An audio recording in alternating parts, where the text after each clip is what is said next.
dependiendo si no nos detenemos mucho, pero bueno.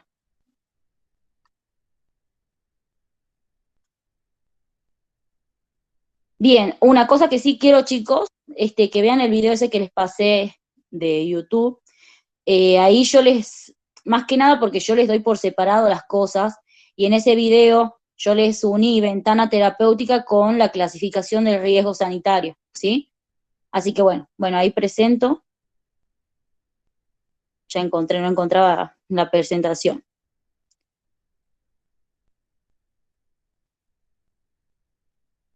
Bien, bueno.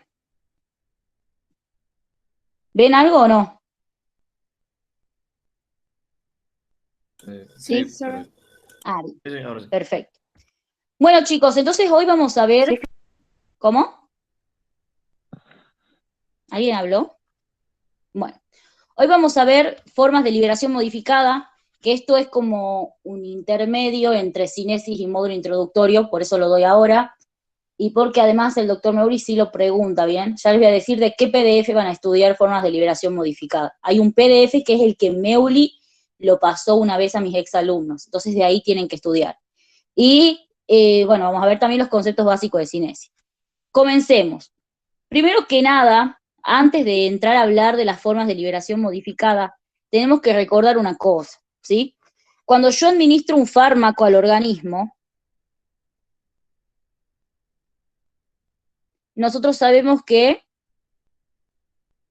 tenemos que estudiar lo que el organismo le hace al fármaco y lo que el fármaco le hace al organismo, ¿sí? Cuando decimos qué es lo que el organismo le hace al fármaco, estamos hablando de la farmacocinesis.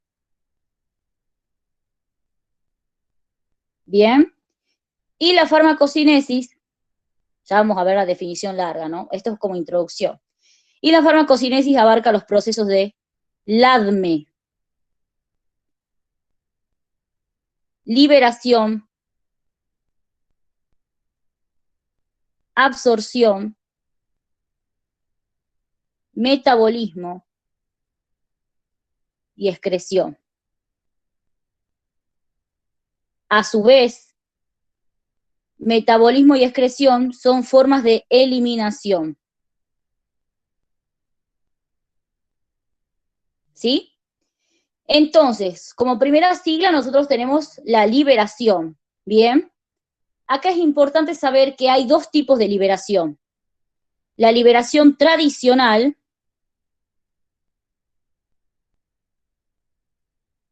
y la liberación modificada. La liberación tradicional es la que tienen las formas farmacéuticas tradicionales, todo lo que nosotros vimos, la cápsula, las grajeas, los comprimidos, etcétera. Pero les voy a explicar en un dibujito qué quiere decir esto de liberación tradicional para que puedan entender la modificada. Quiere decir, por ejemplo, si yo, este es el estómago, ¿no?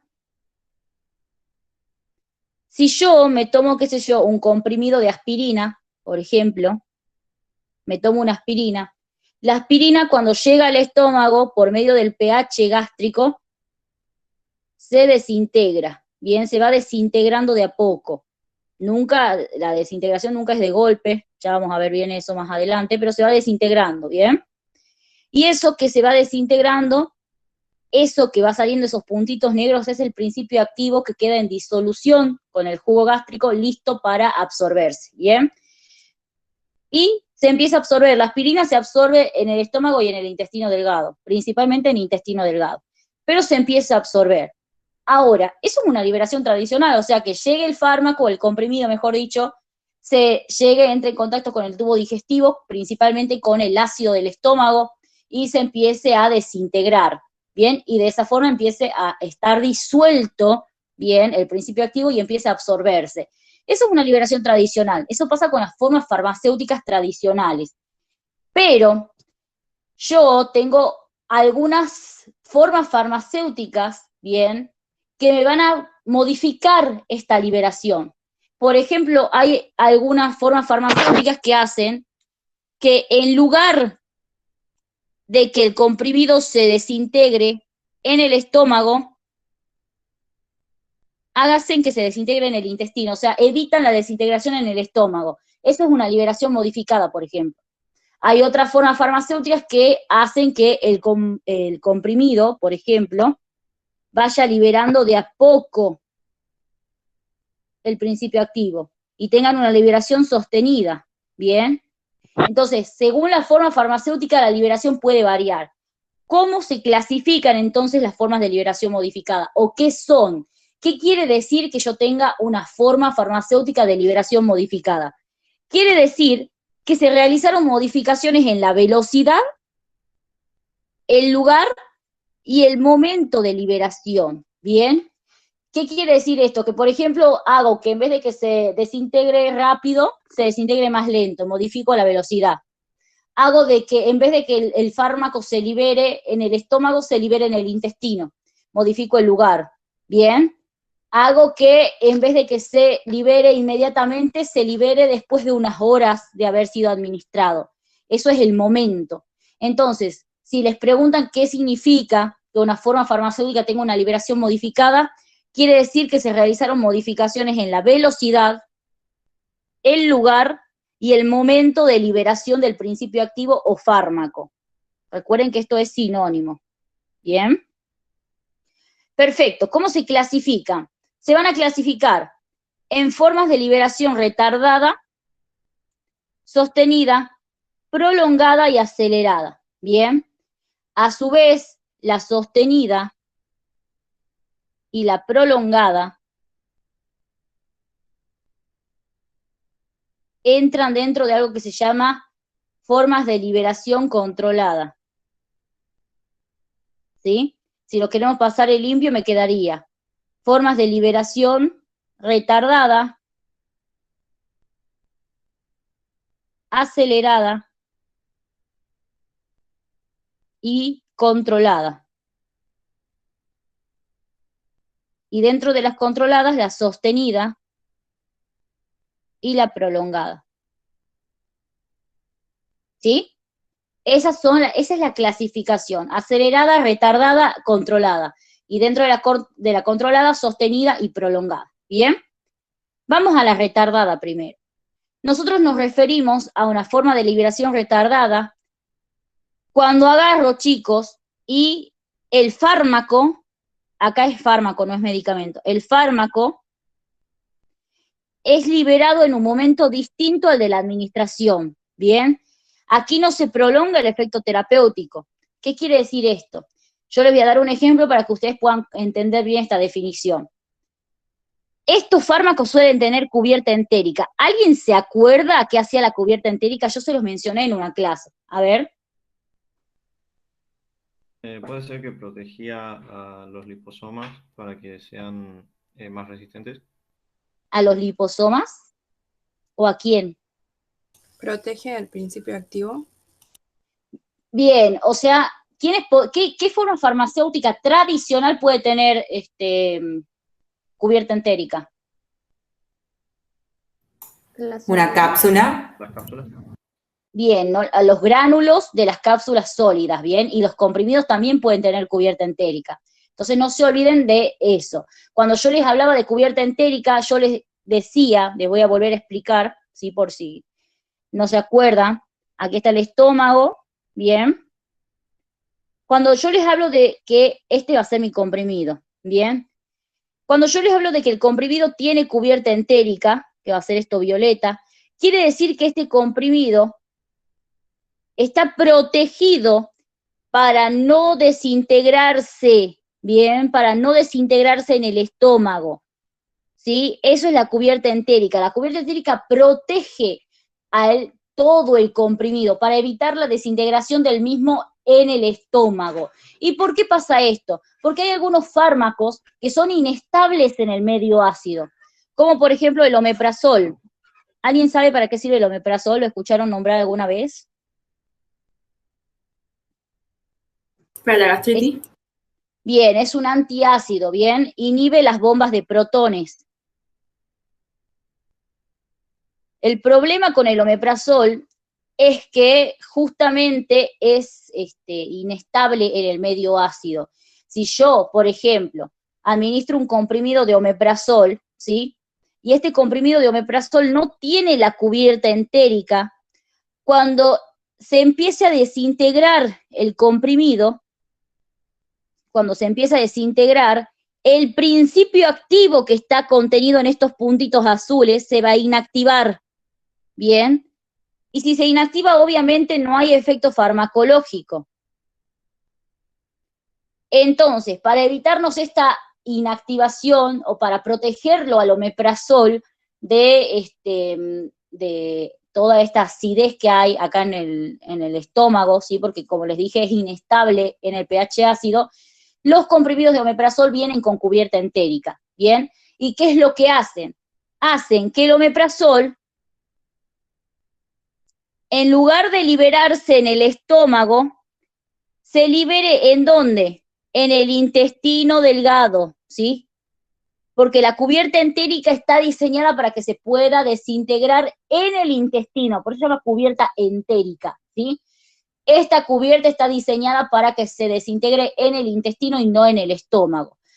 Y de esta forma, al desintegrarse en el intestino, la liberación ocurre en el intestino. El principio activo se mezcla con el líquido intestinal, porque recuerden lo que les dije yo en una de las clases pasadas, que para que se pueda absorber el fármaco tiene que estar en disolución sí o sí, ¿bien? Entonces el principio activo acá se disuelve con los líquidos intestinales y se empieza a absorber. El omeprazol entonces, al tener cubierta entérica, no se libera, en el estómago, se libera en el intestino, retardo la liberación, hago que se libere en un lugar diferente y en un momento diferente, ¿sí? Por eso se llama forma de liberación retardada, porque al tener la cubierta entérica, retardo la liberación, hago de que en vez de que se libere en el estómago, se libere en el intestino, ¿bien? Y les vuelvo a repetir, ¿por qué pasa esto con el omeprazol? Porque el omeprazol es inestable en el pH ácido del estómago.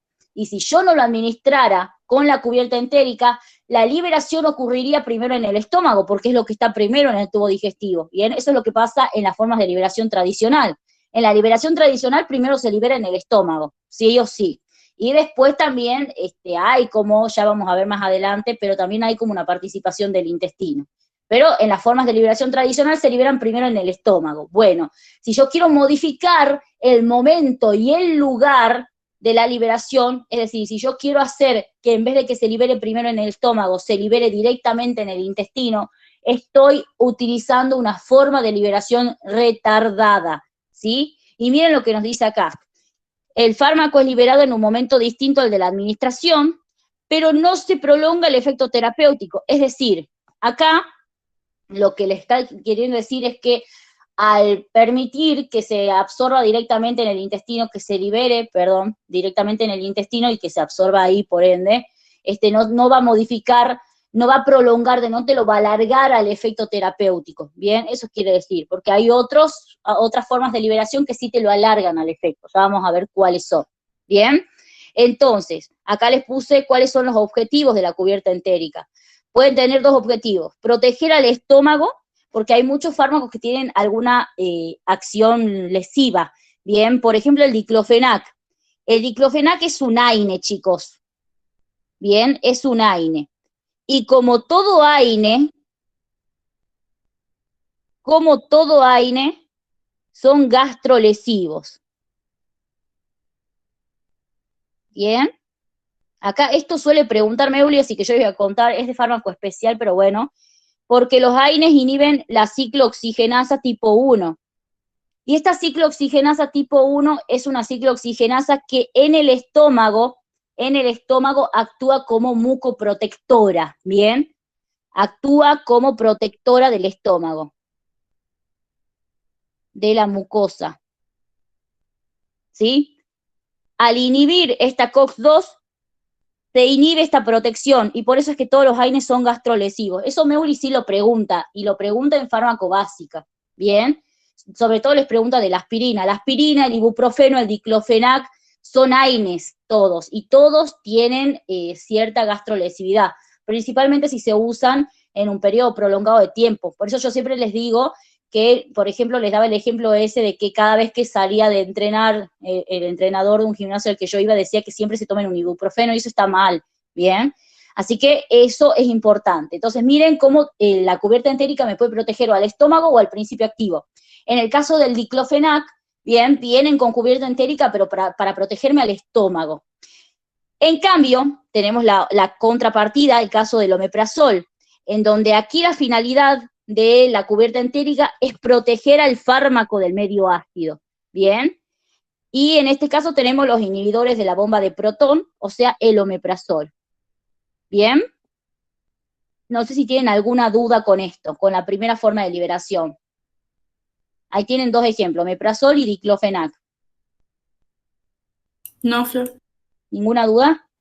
Bien. Y bueno, y acá lo que les puse entre paréntesis, que no hay no hay ninguna modificación o ningún cambio en otro parámetro farmacocinético, hace referencia a que al tener esta cubierta entérica no se modifica ni la vida media, ni la biodisponibilidad, ni la unión a proteínas, etcétera. ¿Sí? O sea, solamente se modifica el lugar y el momento de liberación. ¿Bien? Perfecto. Bueno, después tenemos la liberación controlada, que dijimos que se dividía en dos, ¿bien? En sostenida y en prolongada. En la liberación controlada, chicos, tenemos nosotros que el principio activo se libera gradualmente en el tiempo, y aquí sí se alarga el efecto terapéutico. ¿Por qué? Porque en este tipo de liberación, lo que sucede, yo se los explico de esta forma, es que el principio activo se va liberando de manera lenta, y al liberarse de manera lenta, bien, al no liberarse todo de golpe, me prolonga el efecto terapéutico. Ustedes imagínense que si yo acá tuviera, por ejemplo, una forma de liberación modificada, este es mi comprimido, a medida que se va desintegrando me queda así, supongamos. Bien. Se sigue desintegrando, me queda así, etcétera.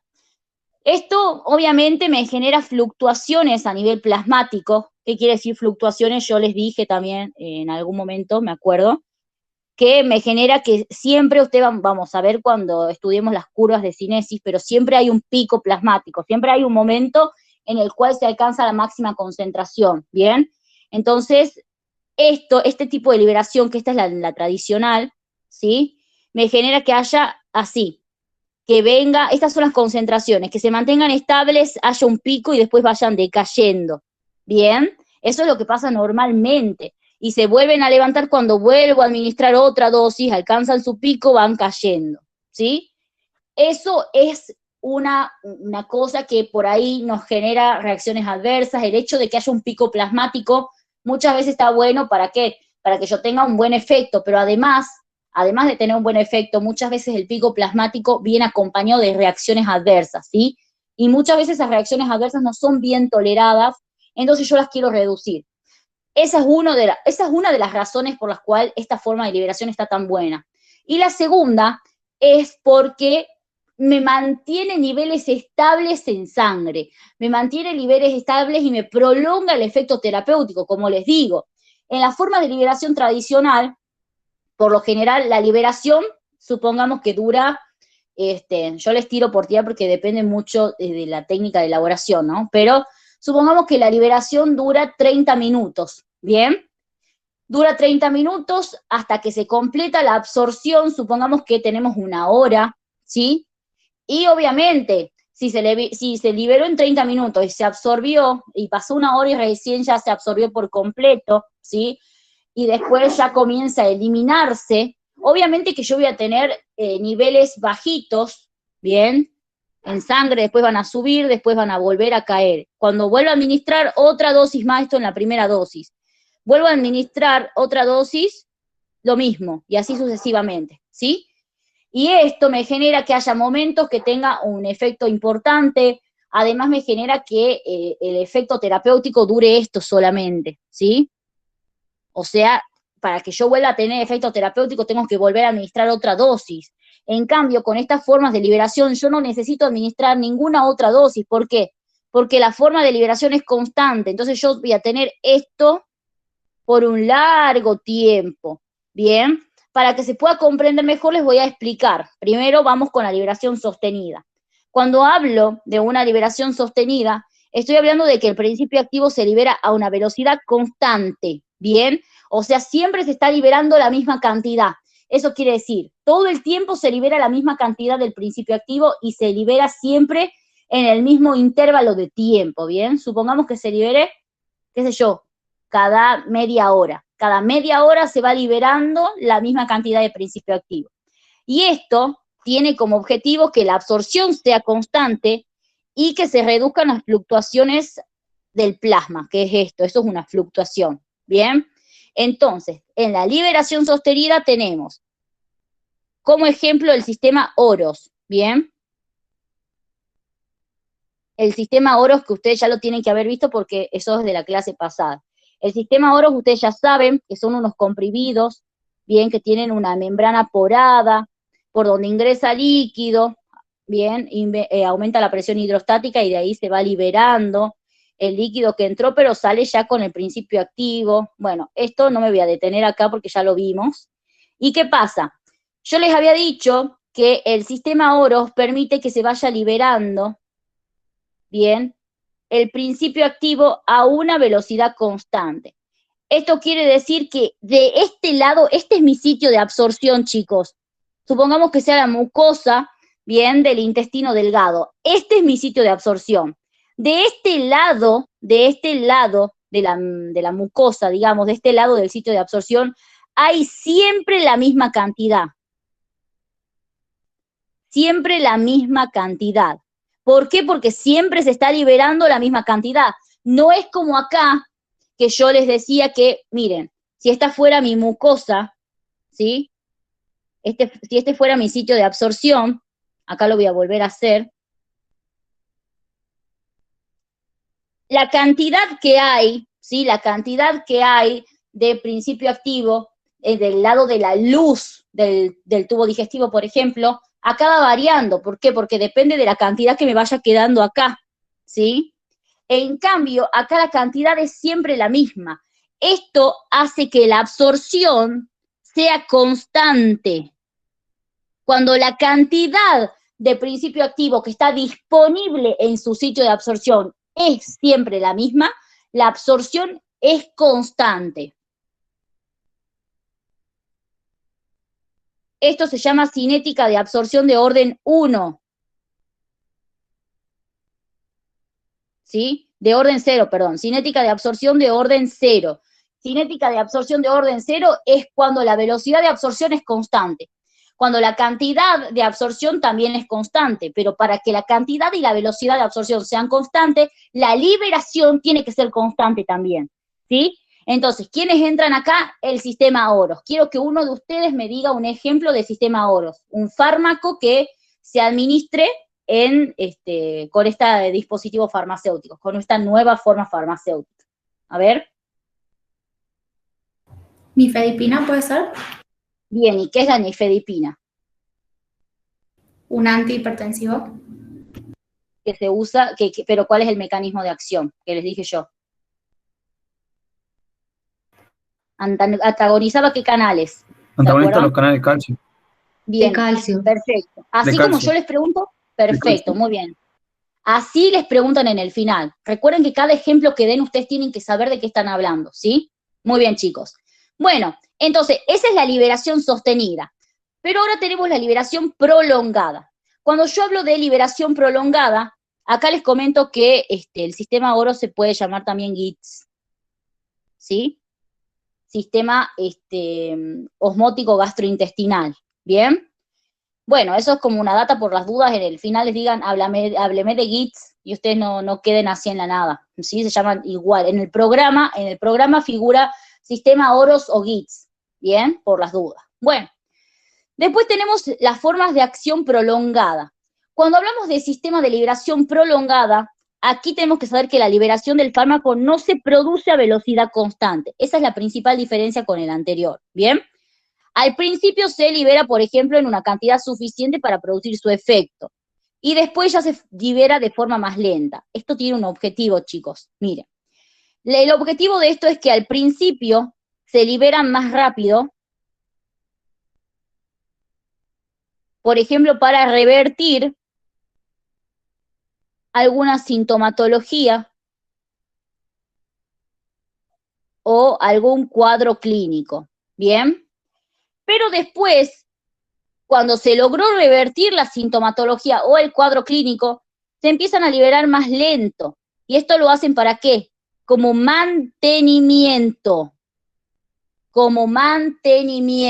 ¿sí? Entonces, aquí decimos que al principio se libera en cantidad suficiente para producir su efecto. Eso quiere decir para poder revertir un cuadro clínico o revertir alguna sintomatología. Pero después ya se va liberando de una forma más lenta, que no necesariamente tiene que ser constante, o sea, no necesariamente esta forma de liberación, acá abajo, cuando ya quiero hacer el mantenimiento, no necesariamente la liberación es constante. Sí es suficiente, lógicamente, para producir para evitar la nueva aparición del cuadro clínico. Eso es dosis de mantenimiento, ¿sí? Cuando yo doy una dosificación que es menor a la inicial, esto por fuera de lo que es formas farmacéuticas, ¿no? Les comento aparte, o sea, ustedes tienen dos tipos de dosis, la dosis inicial o de ataque, ya la vamos a ver más adelante, y la dosis de mantenimiento. Cuando hablo de mantenimiento, cuando vean ustedes en los libros, estén estudiando clínica o demás, y vean dosis de mantenimiento, es para evitar la reaparición de la sintomatología o que reaparezca el cuadro clínico, ¿bien? Entonces acá pasa algo parecido. Al principio como que me libera una dosis, entre comillas, de ataque, una dosis para revertir el cuadro, y después me va liberando dosis menores y en velocidad no necesariamente constante, pero para que actúe como mantenimiento, ¿sí? En este caso de acá abajo, tenemos varios ejemplos, ¿sí? Tenemos, por ejemplo, algo que se llama microcápsulas,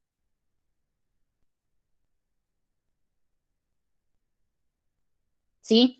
Estas microcápsulas también tienen la famosa cubierta de gelatina. Siempre que escuchen la palabra cápsulas, tienen cubierta de gelatina, ¿bien? Que la permeabilidad, ¿bien? Yo les voy a hacer un dibujito acá. Tienen una cubierta de gelatina, una cubierta que es permeable, ¿sí? ¿Permeable para qué? Para que se libere el principio activo, ¿bien? Pero la permeabilidad de estas microcápsulas condiciona la liberación.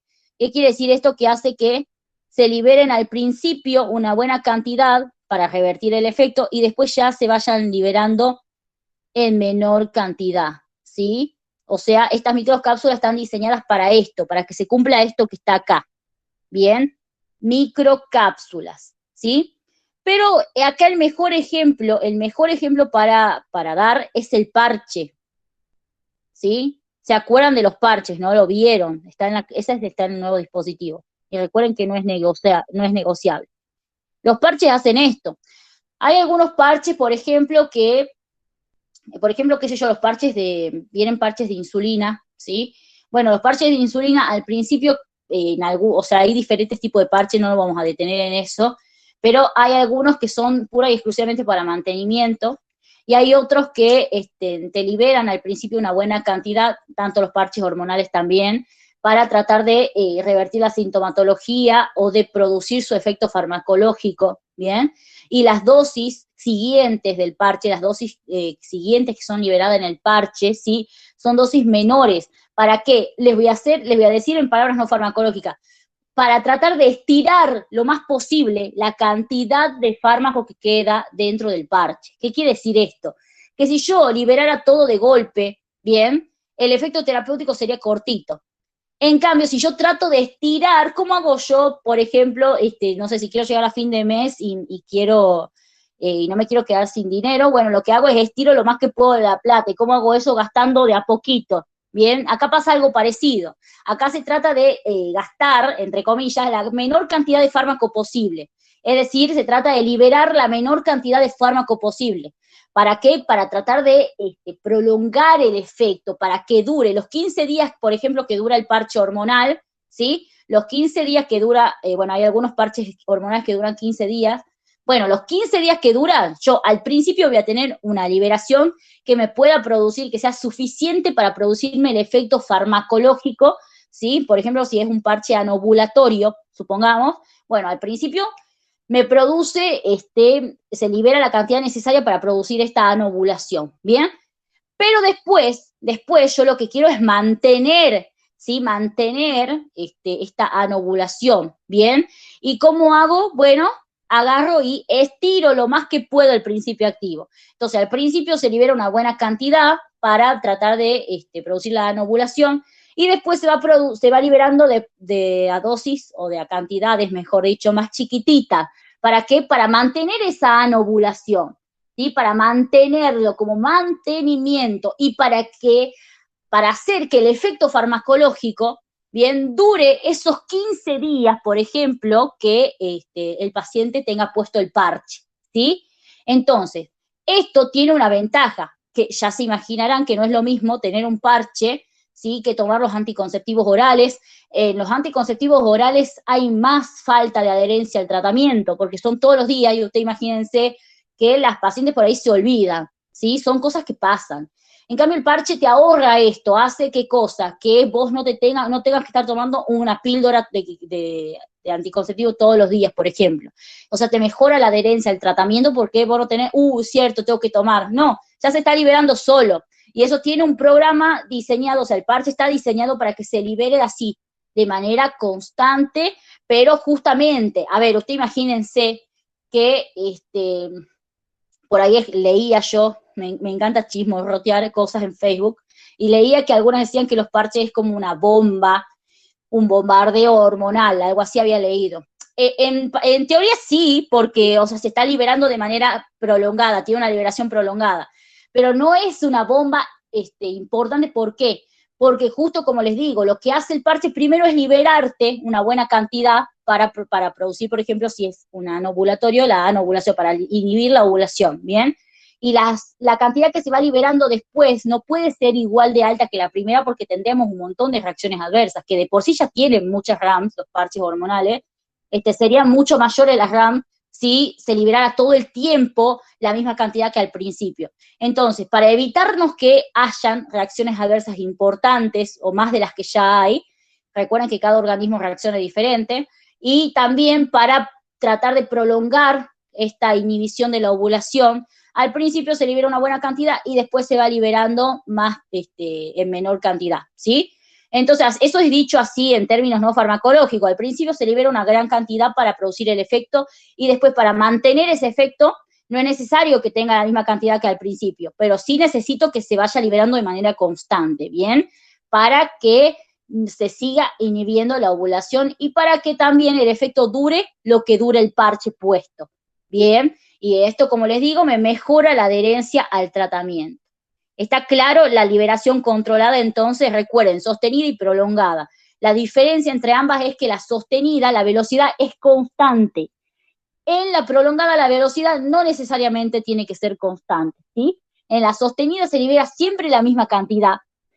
En la prolongada no se libera siempre la misma cantidad. Al principio mucho y después se va liberando más, un poquitito menos, ¿sí? Para tratar de estirarnos lo más posible con el efecto. No sé si tienen alguna duda con esto. No, Flor. Ninguna duda. Bueno, perfecto. Y por último, tenemos las formas de liberación acelerada. La forma de liberación acelerada es el fármaco se disuelve instantáneamente en la cavidad bucal. Si yo les digo que el fármaco se disuelve instantáneamente en la cavidad bucal, ¿de qué forma farmacéutica les estoy hablando? ¿Cuál es el que se disuelve en la boca? ¿Sublingual o no? La pastilla. La pastilla. Sublingual es una vía de administración, ¿sí? Una vía de absorción, mejor dicho, pero sí, o sea, la pastilla se administra sublingual, ¿bien? Pero recuerden que acá, cuando yo les pregunto esto, les estoy preguntando de una forma farmacéutica, ¿sí? Entonces, una forma farmacéutica que se libera o que tiene una liberación acelerada es la pastilla. ¿Por qué? Porque la pastilla, chicos, apenas entra en contacto con la saliva ya se disuelve, ya se desintegra, ya el principio activo ya se encuentra disuelto, listo para absorberse. Entonces, cuando hablamos de una liberación acelerada, hablamos de que el fármaco, o acá sería en realidad el medicamento, acá sí es el medicamento, se disuelve instantáneamente en la cavidad bucal, y esto produce que la liberación sea inmediata. ¿Sí? La liberación es inmediata, ¿bien? ¿Y qué quiere decir esto? Que acá no hay o no necesito que haya ningún líquido, ¿bien? O sea, no necesito disolver la pastilla en nada ni necesito que entre en contacto con el tubo digestivo. El solo contacto con la saliva ya hace que se desintegre y se empiece a liberar y se empiece a absorber, ¿bien? Bueno, hay dos tipos de formas farmacéuticas con liberación acelerada. Tenemos los comprimidos, miren cómo se llaman también, son pastillas, ¿no? Pero tienen otro nombre, que son comprimidos efervescentes en contacto con la saliva. Es decir, que son como los efervescentes, pero que no necesitan de agua, sino que necesitan de la saliva. Esto es lo mismo que decir pastillas. ¿Sí? Y acá tenemos, por ejemplo, las pastillas de paracetamol. Este es uno de los nombres comerciales. ¿Bien? Pero con que digan pastilla de paracetamol está bien. Y tenemos otra, que son las Liotabs, o tabletas liofilizadas. ¿Bien? Acá, estas tabletas yo les explico con un dibujito cómo son. Bien, miren lo que son matrices en las que se encuentra disperso el principio activo. Una matriz y los puntitos de adentro son el principio activo que están disueltos. Esta matriz, esto, lo que está por fuera, cuando entra en contacto con la saliva, les voy a hacer unas gotitas ahí, cuando entra en contacto con la saliva se disuelve y el principio activo queda libre, ¿bien? O sea, es básicamente similar a una pastilla. La diferencia es que la pastilla es un polvo compacto, como ustedes ya saben, que no tiene ningún tipo de cubierta. Y al no tener ningún tipo de cubierta, el solo contacto con la saliva hace que ya se desintegre todo. En cambio acá las Liotabs, sí, tienen una matriz y adentro de esa matriz está el principio activo. Entonces la saliva me desintegra la matriz y ahí queda expuesto el principio activo listo para absorberse, ¿bien?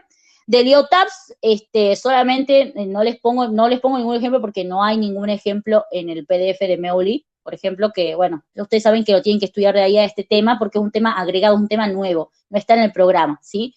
Y, bueno, solamente tienen que conocer que existe esta forma de liberación también, ¿sí?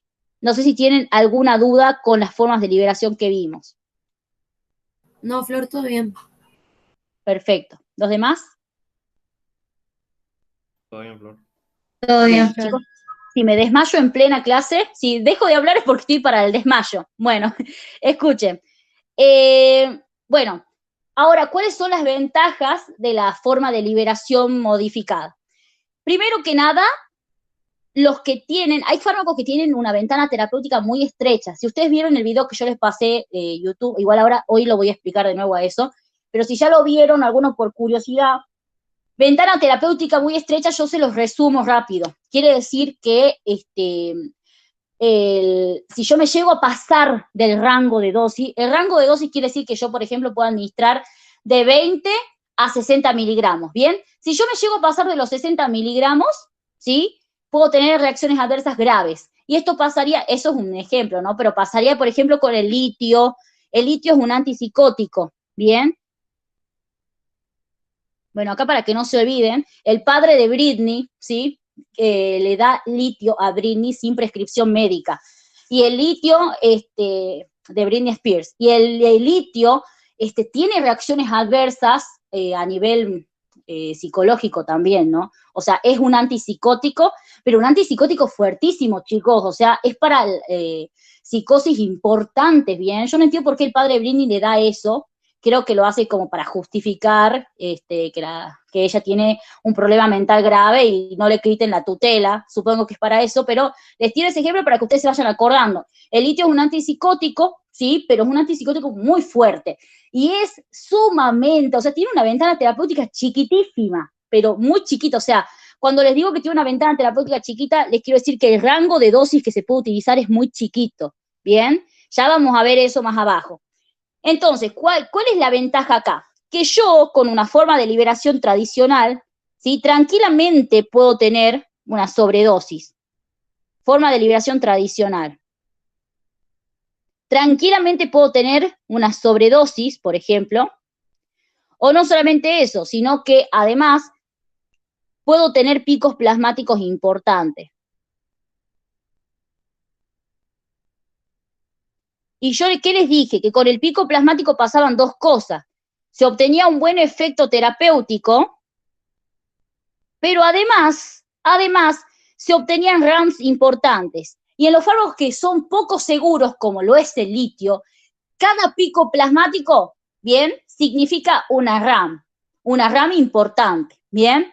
Entonces, yo administrando formas de liberación modificada, administrando este tipo de formas de liberación, me ahorro los picos plasmáticos. Dijimos que no hay picos plasmáticos con las formas de liberación modificada, ¿bien? Y al ahorrarme los picos plasmáticos, ¿sí? Al ahorrarme los picos plasmáticos, me ahorro además las RAMs, ¿sí? Entonces, es importante esto. Después tenemos, bueno, la teofilina.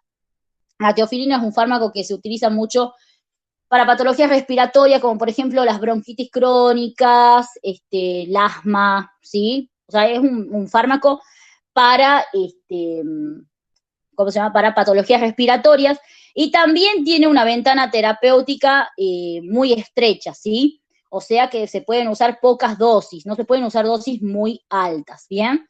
Después tenemos también la fenitoína, que es un antiepiléptico, un anticonvulsivo, también tiene un margen terapéutico muy estrecho, ¿sí? Pero el mejor ejemplo que pueden dar acá es el litio. Entonces no se olviden, la forma de liberación modificada, al evitarme estos picos plasmáticos, bien, me aumenta la seguridad de estos fármacos, ¿sí? ¿Por qué? Porque al no haber picos plasmáticos, no hay como topes en donde yo pueda llegar a tener reacciones adversas importantes. Me mantiene niveles constantes, bien, obviamente siempre dentro de la ventana terapéutica. Y también, al evitar que el paciente tenga que estarse administrando comprimidos cada 3 horas, por ejemplo, ¿sí? Me evita una sobredosis. ¿Por qué? Porque con las formas de liberación modificada o con las formas farmacéuticas tradicionales hay dos problemas: la sobredosificación y la infradosificación. Bien, puede ser un paciente que tome de más, puede ser con fines suicidas, por ejemplo, o un paciente que tome de menos, porque se olvidó, ¿sí? Entonces, si yo administro una forma de liberación modificada, como el dispositivo ya lo está liberando por mí, yo no tengo que hacer nada, solamente colocarme el dispositivo cada cierto tiempo, ya lo está liberando por mí, yo me ahorro esto de la sobredosificación y la infradosificación, evitándome intoxicaciones y evitándome ineficacia del tratamiento, ¿sí? Bien, bueno, esa es una de las ventajas. La otra ventaja es que hay muchos fármacos que contienen RAMs tipo A. Una RAM tipo A, esto lo vamos a ver en farmacovigilancia, y tienen una publicación también en mi Instagram si quieren chusmear. Una RAM tipo A es una RAM dosis dependiente. Hay reacciones adversas que dependen de la dosis con la que se administren, ¿sí? El litio, por ejemplo, o no le pongamos el litio para no mezclar ejemplos, pero por ejemplo la nifedipina, que es un ejemplo que ya lo venimos viendo para que ustedes lo vayan teniendo en sus mentes. Si yo llego a pasarme un toquecito de la dosis, como cualquier fármaco en realidad, solamente que hay algunos que vos te pasás de la dosis, bueno, no vas a sentir nada quizás, pero hay otros que sí o sí vas a sentir algo. La nifedipina, si vos te pasás un poco de la dosis, podés tener efectos importantes, ¿bien? Entonces, para evitarte esto, para evitarte las RAMs tipo A, ¿sí? Tenemos las formas de liberación modificada.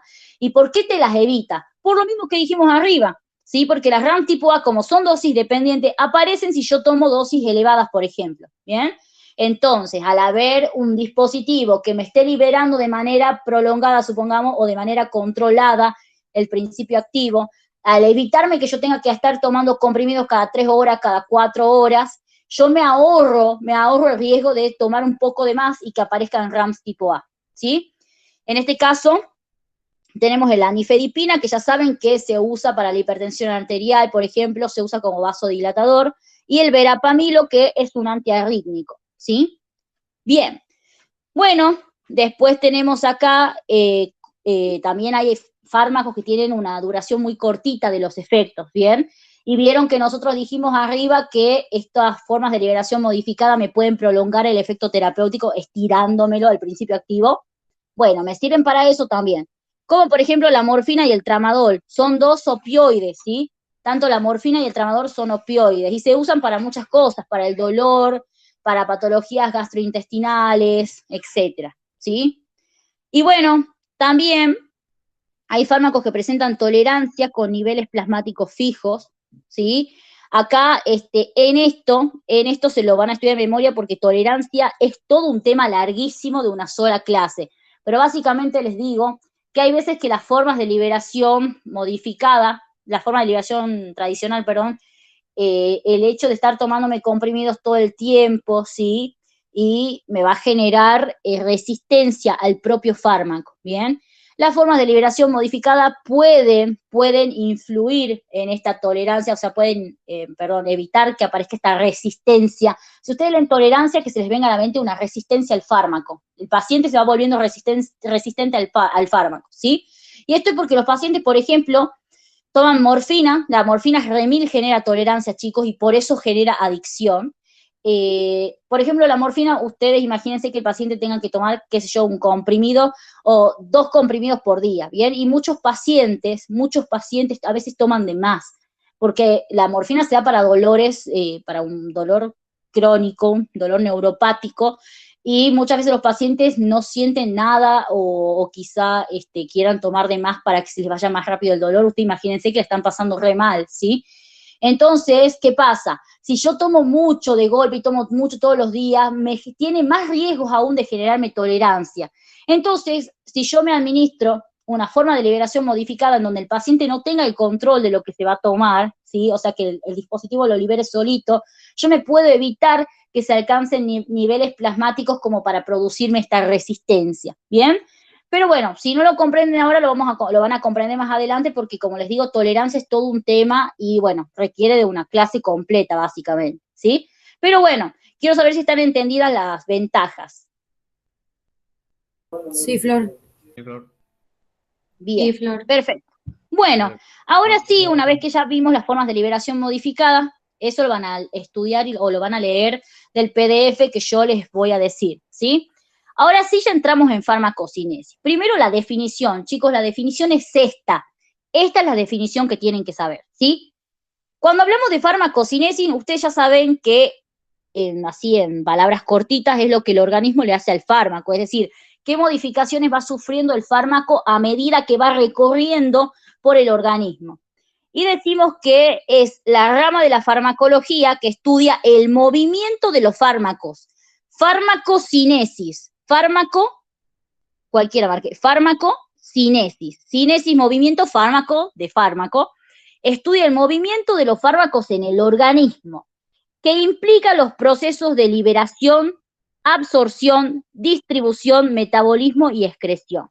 No se olviden de las siglas LADME, ¿sí? Liberación, absorción, distribución, metabolismo y excreción. En algunos libros van a ver las siglas ADME. ¿Por qué? Porque no todos los medicamentos tienen liberación. Si yo administro un fármaco por vía endovenosa, no hay ni liberación ni absorción, por ejemplo, ¿bien? Entonces, no siempre están los 4 pasos, pero los pasos son LADME. Y la liberación se llama también fase preabsortiva. Esto les digo porque el doctor Alori, en vez de liberación, les pregunta de fase preabsortiva, ¿bien? O les pregunta precinesis. Le dice, hábleme de precinesis, ¿bien? Y si les pide que hablen de precinesis, les está preguntando la fase preabsortiva y las vías de administración.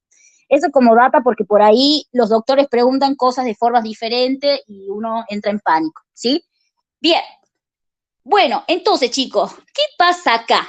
¿Cómo es? Yo les voy a hacer un esquemita para que ustedes entiendan qué es lo que va sucediendo, ¿sí?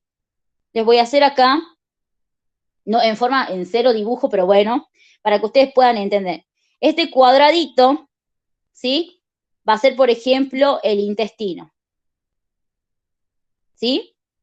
Esta va a ser la pared del intestino y lo del medio la luz intestinal. Vamos a hacer acá las venas. Vamos a hacer las venas ahí. Vamos a hacer también el hígado, ¿sí? Acá vamos a hacer el hígado.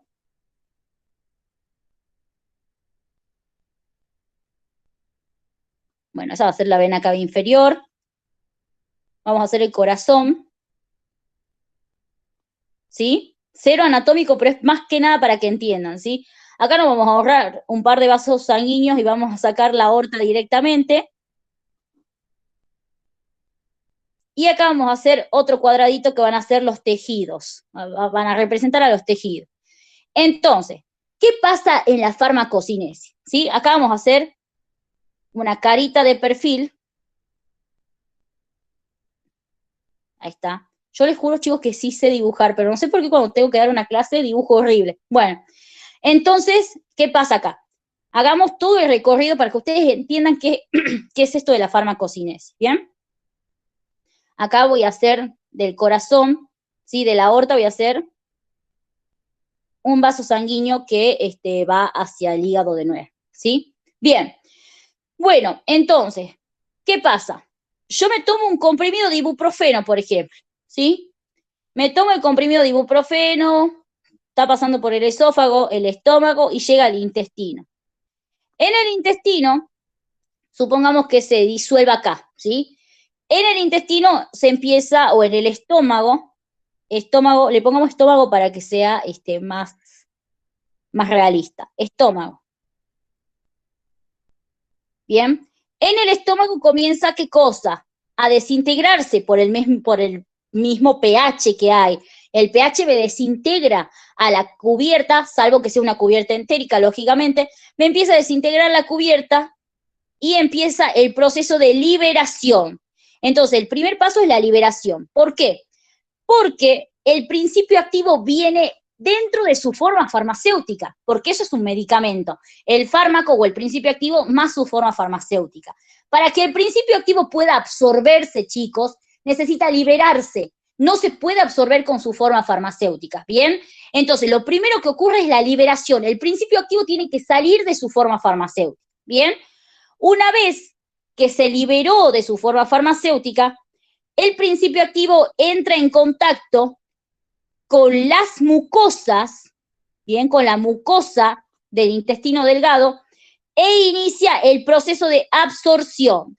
Cuando hablo de absorción, hablo de que el principio activo o el fármaco pasan desde su sitio de absorción, que sería la mucosa, ¿sí?, hacia la circulación venosa. Cuando hablo de absorción, hablo de circulación venosa, que ustedes lo van a leer en los libros como circulación presistémica. Ustedes saben que las venas son las que llevan sangre desde los tejidos al corazón, ¿bien? Bueno, el fármaco agarra viaje, digamos, y hace lo mismo. El fármaco quiere ir desde el tejido en el que se absorbió, ¿sí?, hacia el corazón. Bien, entonces, ¿qué hace? Sigue el trayecto venoso, porque las venas son las que hacen esto, las que llevan la sangre del tejido del corazón. Entonces, el fármaco hace lo mismo. Cuando hablamos de absorción, hablamos de que el fármaco pasa desde la mucosa hacia la circulación venosa, ¿sí? O en el final ustedes no van a decir circulación venosa, van a decir circulación presistémica porque es más exacto, pero acá yo les explico para que ustedes lo entiendan, ¿sí? Entonces pasan desde su sitio de absorción, desde la mucosa, hacia la circulación venosa, ¿bien? Acá les pongo venas. Venas. Bien, bueno, sigue su trayecto. Obviamente las venas que drenan toda la sangre del intestino delgado terminan en la vena porta, y esto quiere decir que el fármaco inevitablemente va a pasar por el hígado, ¿bien? Cuando el fármaco pasa por el hígado, antes de llegar a la arteria, escuchen bien, ¿no? El fármaco puede pasar por el hígado antes y después del corazón, digamos, ¿sí? Cuando el fármaco pasa por el hígado antes de llegar a las arterias, estamos hablando de un primer paso hepático.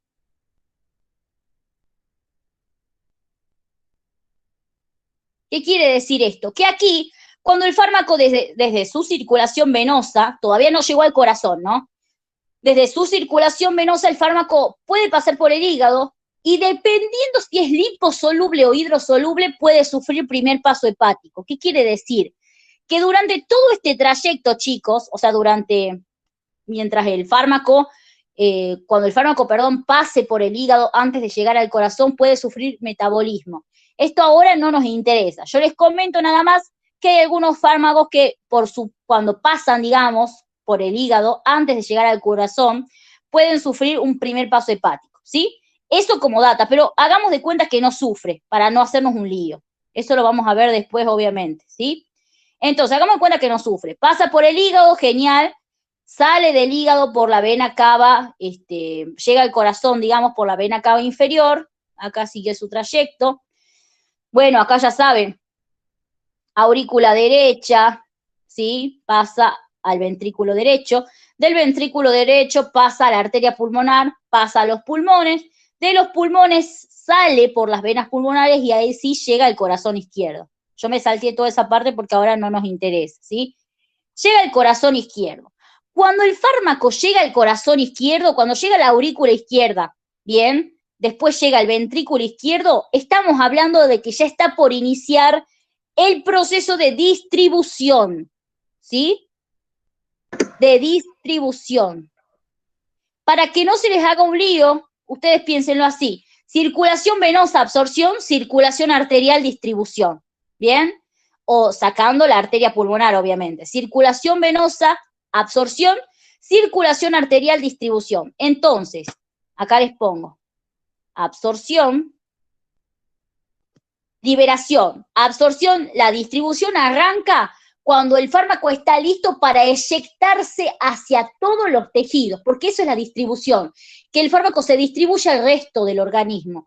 ¿Y quién lleva la sangre desde el corazón a los tejidos? Las arterias. Entonces acá el fármaco agarra viaje, hace lo mismo que antes, y va por las arterias desde el corazón al resto de los tejidos. Ahora, ojo, porque el fármaco no va a entrar a todos los tejidos, va a entrar a los tejidos que lo dejen pasar. Y ya vamos a ver qué características tienen que tener los fármacos para poder entrar a los tejidos, ¿bien? Pero eso ahora tampoco nos interesa, les comento como data. Entonces, el fármaco, cuando se encuentra, algunos libros les dicen que el proceso de distribución inicia en las venas pulmonares, otros le dicen en el ventrículo izquierdo y otros le dicen en la aorta, ¿sí? Ustedes pueden decir que cuando el fármaco alcanza el corazón izquierdo o cuando el fármaco alcanza el ventrículo izquierdo ya inicia el proceso de distribución porque ya se está por eyectar el fármaco junto con la sangre, ¿bien? Bueno, entonces, el pasaje del fármaco desde el corazón a todos los tejidos se llama distribución, el fármaco se distribuye. Y en los tejidos pueden pasar dos cosas, ¿sí? Yo les voy a hacer acá. En los tejidos puede pasar dos cosas. Uno, metabolizarse o excretarse. ¿Cómo pasa esto? Les voy a hacer así para que ustedes lo puedan comprender. Cuando el fármaco llega a los tejidos, obviamente que por medio de la arteria hepática, miren cómo el fármaco vuelve a pasar por el hígado, ¿sí? Pero cuando pasa, o sea, cuando el fármaco llega al hígado por la vena porta, se llama circulación presistémica. O puede haber un metabolismo ahí que yo les dije que se llama fenómeno del primer paso, pero eso sería un metabolismo presistémico. Ahora, cuando el fármaco llega al hígado de nuevo, pero por la arteria hepática, ahí ya tenemos el metabolismo postsistémico, ¿bien? Por lo general, el metabolismo se realiza en el hígado, y cuando el fármaco llega al hígado por la arteria hepática, ¿bien? Ese es el metabolismo postsistémico. Les vuelvo a repetir. Cuando el fármaco llega al hígado antes de llegar al corazón, es decir, cuando el fármaco llega al hígado por la vena porta, ¿sí? En ese momento nosotros hablamos de circulación presistémica, y por ende, si hubiera un metabolismo ahí, sería metabolismo presistémico. Pero cuando el fármaco, por el proceso de distribución, vuelve a llegar al hígado, pero esta vez por la arteria hepática, ahí ya estamos en la circulación sistémica, ¿bien? Circulación venosa presistémica, circulación arterial, circulación sistémica. En ese momento, el fármaco, si llega a sufrir metabolismo en el hígado, cuando está acá, ¿no? Si llega a sufrir metabolismo en el hígado, va a ser un metabolismo postsistémico. Este es el más importante porque es el que más sucede, digamos. No siempre hay metabolismo presistémico, pero metabolismo postsistémico hay siempre. Ahora, puede ocurrir en muchos órganos, pero yo les pongo el hígado porque es el más frecuente, ¿bien? Entonces ocurre metabolismo. Y bueno, acá les pongo estos otros tejidos para que sepan que cuando el fármaco llega a otros tejidos, ¿sí? Puede ejercer su acción sobre ellos, se puede metabolizar o se puede excretar. Si llegó al riñón, por ejemplo, se puede excretar, ¿sí? Pero eso por ahora no nos vamos a detener para no hacerles lío. Acá me falta un paso que es la excreción. Entonces lo que les voy a hacer va a ser, acá voy a sacar la arteria renal, ¿sí? Cero anatómico este dibujo, chicos, pero bueno. Y bueno, obviamente si el fármaco llega a la arteria renal y pasa por el hígado, va a ocurrir, por el riñón, perdón, va a ocurrir el proceso de excreción. Esto es lo básico, ¿sí? Hay o sea, cinesis es muy largo, es el módulo más largo de todos, a mi parecer. No sé si es más largo que nervioso, pero es muy largo, porque cada uno de estos pasos, liberación, absorción, distribución, metabolismo y excreción, tienen un montón de cosas adentro que nosotros tenemos que entender. Pero para que ustedes les quede clarito, yo les hago este esquema, entonces, liberación se libera de la forma farmacéutica, pasa a la circulación venosa, absorción, llega al corazón izquierdo, y cuando arriba la circulación arterial hablamos de distribución, ¿sí? Va a pasar a diferentes órganos y tejidos en donde puede ejercer su acción, metabolizarse o excretarse. Si llega al hígado, ¿sí? Si llega al hígado gracias a la arteria hepática va a ocurrir un metabolismo posistémico, ¿bien? O el famoso metabolismo a secas. Y si llega, por ejemplo, al riñón, se puede excretar. Pero ojo, porque en el riñón también se puede metabolizar algunos fármacos, ¿bien? Entonces, por eso les digo que cada uno de los pasos tiene su complicación. Entonces, para hacerlo más cortito, el fármaco primero tiene que liberarse, después queda listo para absorberse, después ya cuando se absorbe, bien, cuando llega a la circulación arterial empieza a distribuirse al resto de todos los órganos y tejidos, bien, y en estos tejidos puede ejercer su acción, acá pongo tejidos, metabolizarse, por ejemplo, en el hígado, o excretarse, por ejemplo, en el riñón, ¿sí? Y recuerde que tanto el metabolismo como la excreción son formas de eliminar el fármaco del organismo. Eliminación, ¿bien? Acá les anoto, les digo una pregunta que hace Meuli, quiero que la anoten. ¿Cuál es la diferencia entre excreción y eliminación? Anoten, ¿no? ¿Cuál es la diferencia entre excreción y eliminación? La diferencia es que la excreción es un tipo de eliminación, es una de las formas de sacar al fármaco del organismo, o en palabras más técnicas, es una de las formas de eliminar el fármaco del organismo, ¿sí? ¿Está claro entonces, chicos, el esquemita general? Quiero saber si tienen alguna duda, o si quieren que repita algo. Flor, yo tengo una duda, pero así nada que ver. No, a ver, tírala. El metabolismo posistémico sería como decir que la biofase del fármaco es el hígado. No. La biofase, yo te lo voy a decir ahora, porque eso lo vamos a ver más adelante, pero te lo digo así, sencillo. La biofase es el sitio en donde va a actuar el fármaco, ¿bien? Okay. El fármaco, ¿sí? Puede actuar, por ejemplo, en el corazón, y después de actuar en el corazón, llegar al hígado a sufrir metabolismo posistémico, ¿bien? Cuando hablamos de biofase, estamos hablando del entorno molecular en donde el fármaco ejerce su acción farmacológica, ¿sí? El hígado, por ejemplo, sería un órgano de pasada. Ahora, hay veces, como el caso del enalapril, que para que el fármaco pueda actuar en su biofase necesita metabolizarse, ¿sí? Necesita metabolizarse. Entonces ahí sí podemos decir que a veces el metabolismo me activa el fármaco para que pueda actuar en su biofase. Y otras veces podemos decir también que el sitio de metabolismo puede ser también la biofase del fármaco, ¿bien? Pero ahí hay una mezcla de conceptos. Biofase es el sitio en donde va a actuar.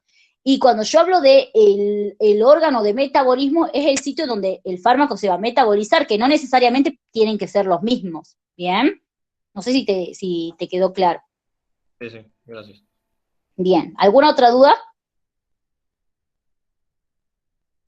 Flor, o sea que si nos piden el esquema de farmacocinesis, lo tenemos que explicar así, digamos. Claro, lo pueden explicar así, no les van a hacer dibujar, ya les voy a decir yo cuando estén cerca del final qué es lo que les hacen dibujar, las curvas y las recetas nada más, pero tienen que explicar así. Yo les digo cómo lo explicaría si fuera ustedes. Bueno, si les piden un esquema general de farmacocinesis, ustedes tienen que decir que el principio activo primero se administra, ¿sí? Por una vía de administración, acá me faltó eso, vía de administración, que en este caso sería la oral. Entonces, el principio activo tiene que ingresar al organismo. ¿Cómo ingresa? Por una vía de administración. Cuando este principio activo o este fármaco ingresa, o le digamos con los términos que son, el medicamento ingresa al organismo por una vía de administración determinada, ¿sí? Si fuera la oral, por ejemplo, este medicamento va a llegar al tubo digestivo y va a sufrir el proceso de liberación, en donde el principio activo escapa de su forma farmacéutica para quedar listo para absorberse. Cuando se libera, el principio activo entra en contacto ¿con quién? Con su sitio de absorción. En ese momento, el principio activo va a pasar desde su sitio de absorción a la circulación venosa o a la circulación presistémica, ¿sí? ¿Y qué va a pasar ahí? Ahí está iniciando el proceso de absorción. Ahora, el principio activo sigue todo su trayecto por la circulación venosa, va a pasar, si se absorbe en el tubo digestivo, inevitablemente pasa por el hígado. Y ahí tenemos que tener cuidado porque puede inactivarse. En ese primer paso hepático, el principio activo puede inactivarse, ¿bien? O quizás no, dependiendo de las características del fármaco. Ya lo vamos a ver después. Entonces, ese principio activo que ya pasó por la vena porta, pasó por el hígado, sale del hígado por la vena cava inferior, llega a la aurícula derecha, pasa al ventrículo derecho, llega a la arteria pulmonar, de la arteria pulmonar pasa a los pulmones, ojo, porque en los pulmones también se puede perder el principio activo, eso ahora no lo vamos a ver más adelante, pero, o sea, ustedes hagan un recuerdo anatómico en sus mentes para explicar esto, ¿no? Es decir, bueno, ventrículo derecho, arteria pulmonar, pulmones, ¿sí? Ahí donde se hace el intercambio, bien, entre los capilares venosos y arteriales, en ese momento el principio activo hace el mismo intercambio, ¿sí? Y lo que hace es salir de los pulmones por las venas pulmonares, llegar a la aurícula izquierda, pasar al ventrículo izquierdo, salir por la aorta, y en ese momento en donde el fármaco o principio activo llega al ventrículo izquierdo, cuando se produce la sístole, el fármaco también se va junto con la sangre, ¿bien? O sea, se eyecta junto con la sangre y ahí inicia el proceso de distribución. ¿Por qué? Porque, como les dije, la aorta me va a llevar toda la sangre del corazón y todas las ramas de la aorta, desde el corazón a todos los tejidos. Y acá el fármaco hace lo mismo, va desde el corazón a todos los tejidos. En estos tejidos a los que el fármaco llega, en estos tejidos se puede ejercer la acción farmacológica, ¿bien? Se puede ejercer en algunos otros tejidos el metabolismo y en otros la excreción. O bien puede ocurrir las tres cosas en el mismo. Por ejemplo, muchas veces el sitio de acción, el sitio de metabolismo y el sitio de excreción es el riñón. Ojo con eso, o sea, puede pasar también de lo que le decía a sus compañeros que pueden coincidir. Pero por lo general, cuando el fármaco ya está en la circulación sistémica, ya está listo para ejercer su acción farmacológica, para metabolizarse, bien, y para excretarse. ¿Sí? ¿Está claro? Ese sería como un esquema general, ya lo vamos a ir detallando más a medida que vayamos avanzando. Pero quiero saber si está claro. No sé quién me preguntó recién. Yo, Flor. Bien, perfecto. Ninguna duda entonces, ¿te quedó claro? Sí, clarísimo, gracias. Bien, perfecto, muy bien.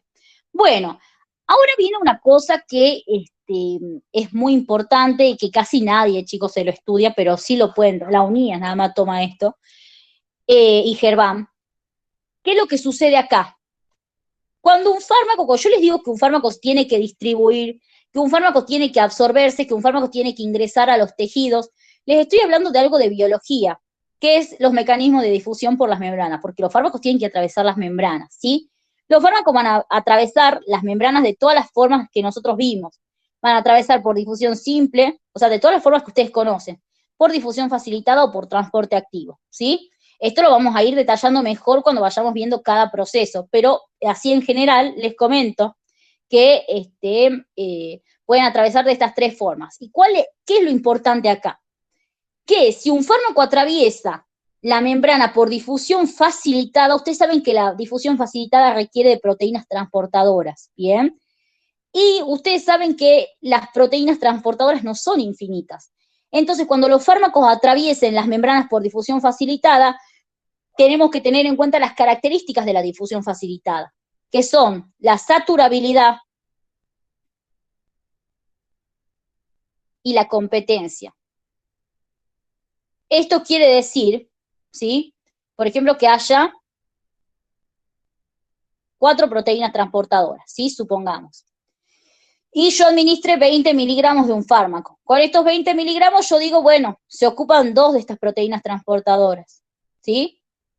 Se ocupan 2 nada más, pero no se llegó a saturar. Sin embargo, si yo aumento a 100 miligramos, se ocuparon las 4 y se saturó. Esto quiere decir que si yo quisiera elevar la dosis, por ejemplo, a 200 miligramos, ¿sí? No podría, o sea, no seguiría difundiéndose el fármaco porque está saturado el sistema. Eso como les digo así, o sea, como una entrada, ¿sí? Esto es todo un tema también larguísimo, pero son saturables, no como la difusión simple, que si yo tengo difusión simple y paso de 20 a 200 miligramos, la cantidad que pase va a ser cada vez mayor, porque aquí no hay nadie que se pueda saturar. El fármaco pasa directamente, ¿sí? Entonces, eso es una cosa importante, que cuando un fármaco atraviesa la membrana por difusión facilitada, ya vamos a ver ejemplos más adelante, se puede saturar el sistema. Y si se satura el sistema, por más que yo siga aumentando la dosis, la cantidad que pase, la cantidad de fármaco que atraviese la membrana va a ser siempre la misma, ¿bien? Y otra cosa importante es la competencia. Y acá esto es también sumamente importante, ¿por qué? Porque pueden haber dos fármacos, ¿sí?, que compitan por la misma proteína transportadora. Dos fármacos que compitan por la misma proteína transportadora. O no dos fármacos, sino también un fármaco o una droga con una sustancia endógena. Por ejemplo, acá les comento, la anfetamina compite por la misma proteína transportadora con la noradrenalina, ¿sí? Entonces, ojo con esto, porque al ser difusión facilitada, bien, al necesitar, siempre que se requiera una proteína transportadora, tienen que tener en cuenta la saturabilidad y la competencia. Y esto es pregunta de examen, chicos, bien. Eso obviamente lo vamos a desarrollar más cuando veamos distribución, pero es para tener una entrada. Y también existe el transporte activo. Transporte activo hay mucho en los procesos de excreción, ¿sí? Y en el transporte activo tenemos una glucoproteína que es la reina acá, que es la glucoproteína P. Y la pregunta siempre la unías.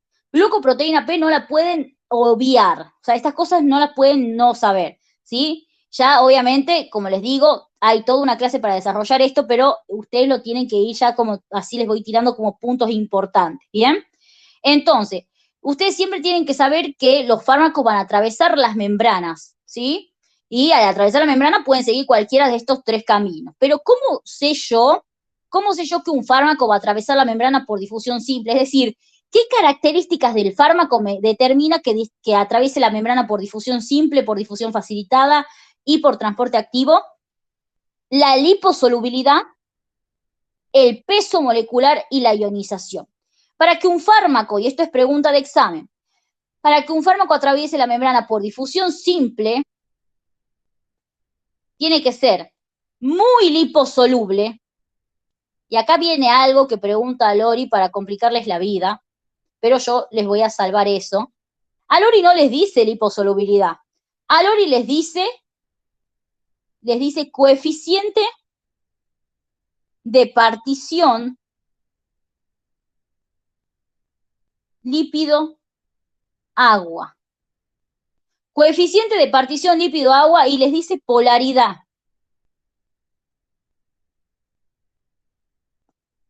Cuando yo hablo, acá lo que pueden decir es que para que un fármaco se atraviese la membrana por difusión simple tiene que ser muy liposoluble, que es lo mismo que decir que tiene un alto coeficiente de partición lípido-agua y es lo mismo que decir que es un fármaco no polar. Cuando yo hablo de polaridad, estoy hablando de si forma puentes de hidrógeno con el agua. Si no forma puentes de hidrógeno con el agua, quiere decir que no es hidrosoluble, es liposoluble, ¿bien? Entonces, a Lori muchas veces les dice qué significa que un fármaco sea polar o qué significa que un fármaco sea no polar. Que sea polar quiere decir que forma puentes de hidrógeno con el agua y por ende es hidrosoluble. Como por ejemplo los aminoglucósidos, ¿sí? Los aminoglucósidos son fármacos que son antibióticos, ¿bien? Más específicamente son quimioterápicos porque son de origen sintético y esos son fármacos que no se absorben bien en el tubo digestivo, que no se los puede dar por vía oral, por ejemplo, salvo algunas excepciones o innovaciones terapéuticas, pero los aminoglucósidos por lo general no se dan por vía oral. ¿Por qué? Porque no pueden absorberse, porque son tan polares, son tan hidrosolubles que no atraviesan fácilmente la membrana. El fármaco va a atravesar mejor la membrana mientras más liposoluble sea, ¿sí? O es lo mismo que decir que va a atravesar la membrana mientras menos polar sea o mientras mayor sea su coeficiente de partición lípido-agua. Bien, acá les pongo Alori, para que no se olviden. ¿Sí? Bien, ¿y cuál sería un ejemplo de un fármaco liposoluble? El propranolol, por ejemplo. Propranolol, que es un beta bloqueante, ¿sí? Bien. Después, el peso molecular. ¿Qué creen ustedes? ¿Un alto peso molecular o un bajo peso molecular? ¿Cuál tendría que ser para que puedan atravesar bien las membranas? Bajo peso. Bajo. Bajo, perfecto, bajo peso molecular. Bajo peso molecular. Y la ionización. Y acá sí, chicos, quiero que no copien nada y me presten atención, porque lo que les estoy por enseñar ahora es lo que les va a ayudar a entender todo el resto casi de farmacocinesis, y no les van a preguntar en el final ionización o fenómeno de atrapamiento iónico, pero les van a preguntar cómo haces para que un paciente que está intoxicado con aspirina, por ejemplo, o un paciente que está intoxicado con anfetamina, ¿cómo lo desintoxicás? Y para entender ese tipo de cosas tenemos que entender el fenómeno de atrapamiento iónico, ¿bien? Entonces, yo les voy a explicar el fenómeno de atrapamiento iónico. Acá, antes de entender eso, les voy a contar una cosita, que cuando hablo de ionización, les digo que la fracción, presten atención, ¿no? La fracción no ionizada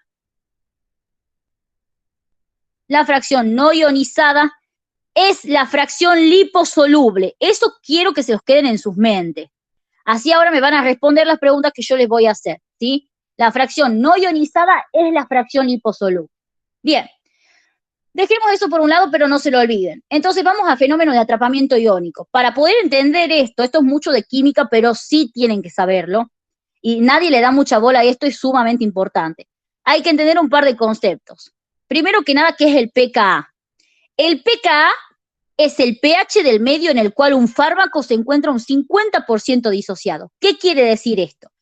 Que si mi pKa de mi fármaco X, si el pKa tiene un valor, qué sé yo, de 4, quiere decir que cuando el fármaco se encuentre en un medio que tenga un pH de 4, se va a encontrar un 50% ionizado y un 50% no ionizado. ¿Sí? Les vuelvo a repetir. El pKa es el pH del medio en el cual un fármaco se encuentra un 50% disociado. ¿Qué quiere decir esto? Quiere decir que si, por ejemplo, el pKa es de 4, cuando el fármaco se encuentra en un medio cuyo pH sea 4, va a estar un 50% disociado. Es decir, que va a tener un 50% de fracción no ionizada y un 50% de su fracción ionizada. ¿Está claro lo que es el pKa? Quiero saber eso para poder entender el resto. Sí, Flor. Sí, Flor. Bien. Bueno, el pKa obviamente está relacionado con la naturaleza química del fármaco, es decir, el pKa va a depender si el fármaco es ácido o base, ¿bien? Por lo general los fármacos son ácidos o bases débiles, chicos. Ningún fármaco es un ácido fuerte, ningún fármaco es una base fuerte, son ácidos o bases débiles, ¿bien? Ahora, vamos a tener que el pKa va a variar, ¿sí? O sea, todo lo que es el pKa y el pH del medio, la relación entre el pKa y el pH del medio, va a variar dependiendo si el fármaco es ácido o base. Y les comento. Para los fármacos ácidos, como por ejemplo el ácido acetilsalicílico o la aspirina, ¿sí? Para los fármacos ácidos como la aspirina, si el pH del medio, presten atención, ¿no? Si el pH del medio es mayor al pKa, predomina la forma ionizada, ¿sí? Si el pH del medio es mayor al pKa, predomina la forma ionizada. Pero si el pH del medio es menor al pKa, predomina la fracción no ionizada. Y ahora les hago una pregunta a ver si me están prestando atención. Y si el pH del medio fuera igual al pKa, ¿qué fracción predominaría? Ninguna, estaría en equilibrio. Bien, perfecto, muy bien, estaría en equilibrio, ¿sí? Entonces recuerden, si el pH del medio es mayor al pKa, predomina la fracción ionizada. Si el pH del medio es menor al pKa, predomina la fracción no ionizada. En otras palabras, el fármaco ácido se va a sentir más cómodo en un medio ácido.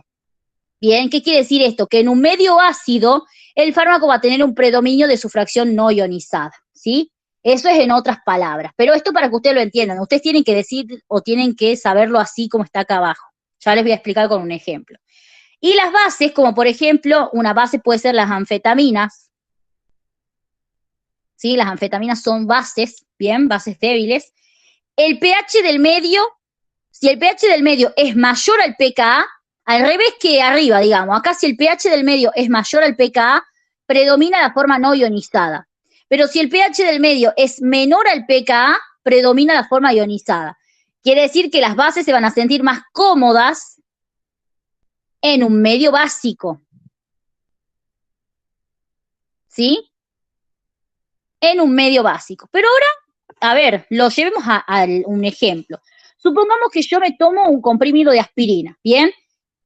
Yo sé que, o no le pongamos ningún nombre, un fármaco ácido. Yo me tomo un fármaco ácido, ¿bien? Y yo sé que el pH del estómago es aproximadamente de 1,4, ¿bien? Es un pH de 1,4.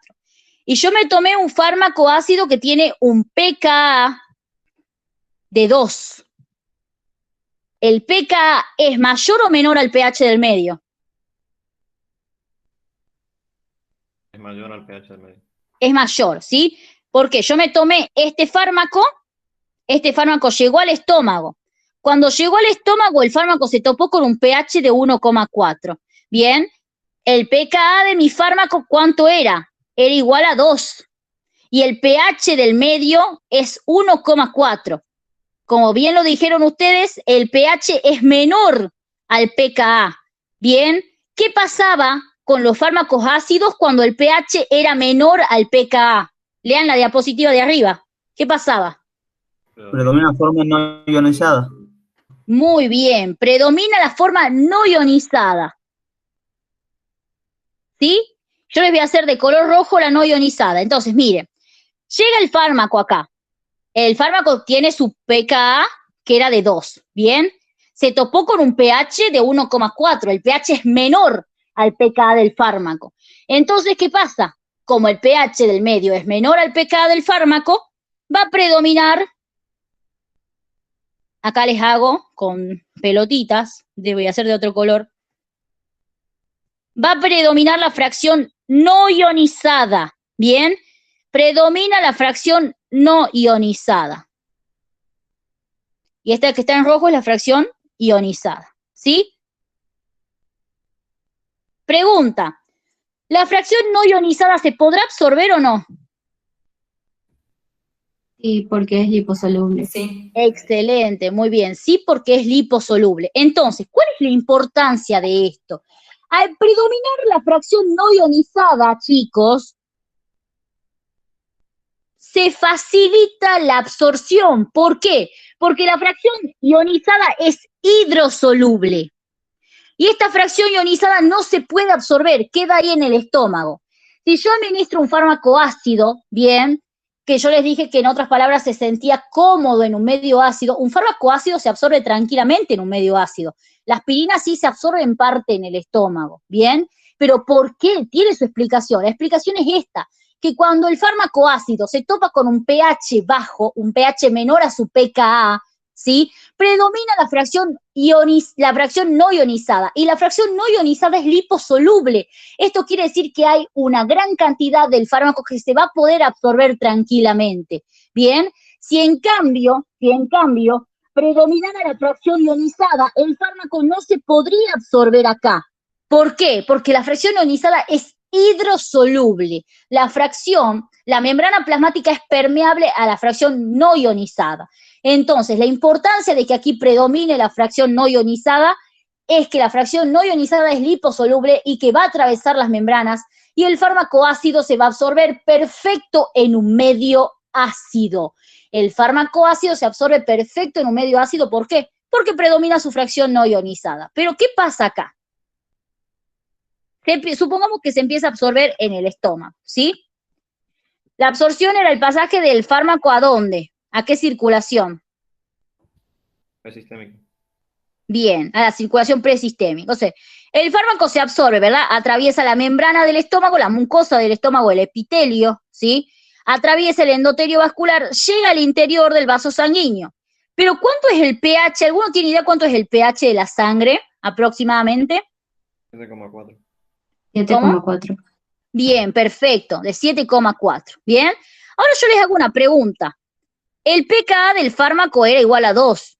¿El pKa del fármaco es mayor o menor al pH del medio? pKa es menor. Bien, el pKa es menor. ¿Y qué pasa en un fármaco ácido cuando el pKa del fármaco es menor al pH del medio? O cuando el pH del medio es mayor al pKa del fármaco. ¿Qué pasa en un fármaco ácido? Predomina la fracción La ionizada. forma ionizada predomina. Bien, predomina la forma ionizada. ¿Y la forma ionizada es hidro o liposoluble? Hidrosoluble. Perfecto, es hidrosoluble. Bien, entonces predomina la forma ionizada. Dentro del vaso sanguíneo, chicos, va a predominar la forma ionizada. ¿Esto qué quiere decir? Que todo esto que predomina acá no puede volver hacia atrás. Entonces el fármaco queda atrapado, ¿sí? Por eso se llama atrapamiento iónico. Les vuelvo a repetir. Cuando pasa desde el estómago hacia el vaso sanguíneo, en el vaso sanguíneo se topa con otro pH, con un pH mayor a su pKa. En esta situación predomina la fracción ionizada. La fracción ionizada es hidrosoluble. Por ende, no puede volver, no puede atravesar el endotelio vascular y volver al estómago. No puede hacer esto porque predomina la fracción hidrosoluble y la hidrosoluble no atraviesa la membrana. La fracción ionizada no atraviesa las membranas. Entonces el fármaco se queda atrapado en la circulación sanguínea. Y esto tiene una ventaja, porque ustedes imagínense que si aquí dentro del vaso sanguíneo predominara, ¿sí? La fracción, o si el pH, si el fármaco tuviera un pKa que fuera mayor al pH de la sangre, bien, podría tranquilamente retornar hacia el estómago, obviamente en cantidades mínimas, ¿no? En cantidades mínimas podría retornar hacia el estómago, en cantidades que no interfieran con el efecto farmacológico, ¿sí? Pero cuando se habla de atrapamiento iónico se habla de esto, de que el fármaco pasa a un medio en donde predomina su fracción ionizada, entonces no puede volver a donde estaba antes y queda atrapado, ¿sí? ¿Entendieron el concepto de atrapamiento iónico, chicos? Porque es importantísimo para entender el resto. Así que quiero saber si está entendido esto. Sí, Flor. Sí, Flor. Bien. Entonces, bueno, eso pasa con un ácido. Con la base va a pasar al revés acá en el estómago. Esto del vaso sanguíneo se los hice para que entiendan el concepto de atrapamiento iónico. Bien, pero lo más importante es lo que pasa acá en el estómago, ¿sí? Si el fármaco por ejemplo, tuviera un pKa, ¿sí? De 9, supongamos, un pKa de 9, ¿bien? Si tuviera un pKa de 9 y fuera un fármaco básico, y se topa con un pH de 1,4, ¿qué fracción va a predominar? La ionizada. Bien, va a predominar la fracción ionizada, ¿sí? Porque en los fármacos básicos, mire, era al revés, no se olviden. En el fármaco básico, si el pH del medio es mayor al pKa, predomina la forma no ionizada. Pero si el pH del medio es menor al pKa, si el pH del medio es de 1,4 y el pKa es de 9, ¿sí? Predomina la forma ionizada. En otras palabras, si un fármaco básico llega al estómago, ¿ustedes creen que se va a poder absorber un fármaco básico en el estómago? No. No se puede absorber. Bien, pero ¿por qué? ¿Quién me puede decir por qué? Sí, porque va a ser hidrosoluble y no va a poder atravesar la membrana. ¿Qué va a ser hidrosoluble? ¿El fármaco o qué cosa del fármaco? La fracción ionizada. Bien, porque va a predominar su fracción ionizada y esa fracción es hidrosoluble. Excelente. Entonces, en el caso de que fuera una base, que tenga un pKa de 9, cuando llegue al medio, cuando llegue al estómago, se va a topar con un pH que es menor, ¿sí? Al pKa. Y si el pH del medio es menor al pKa, predomina la fracción ionizada en la base. La fracción ionizada no puede absorberse.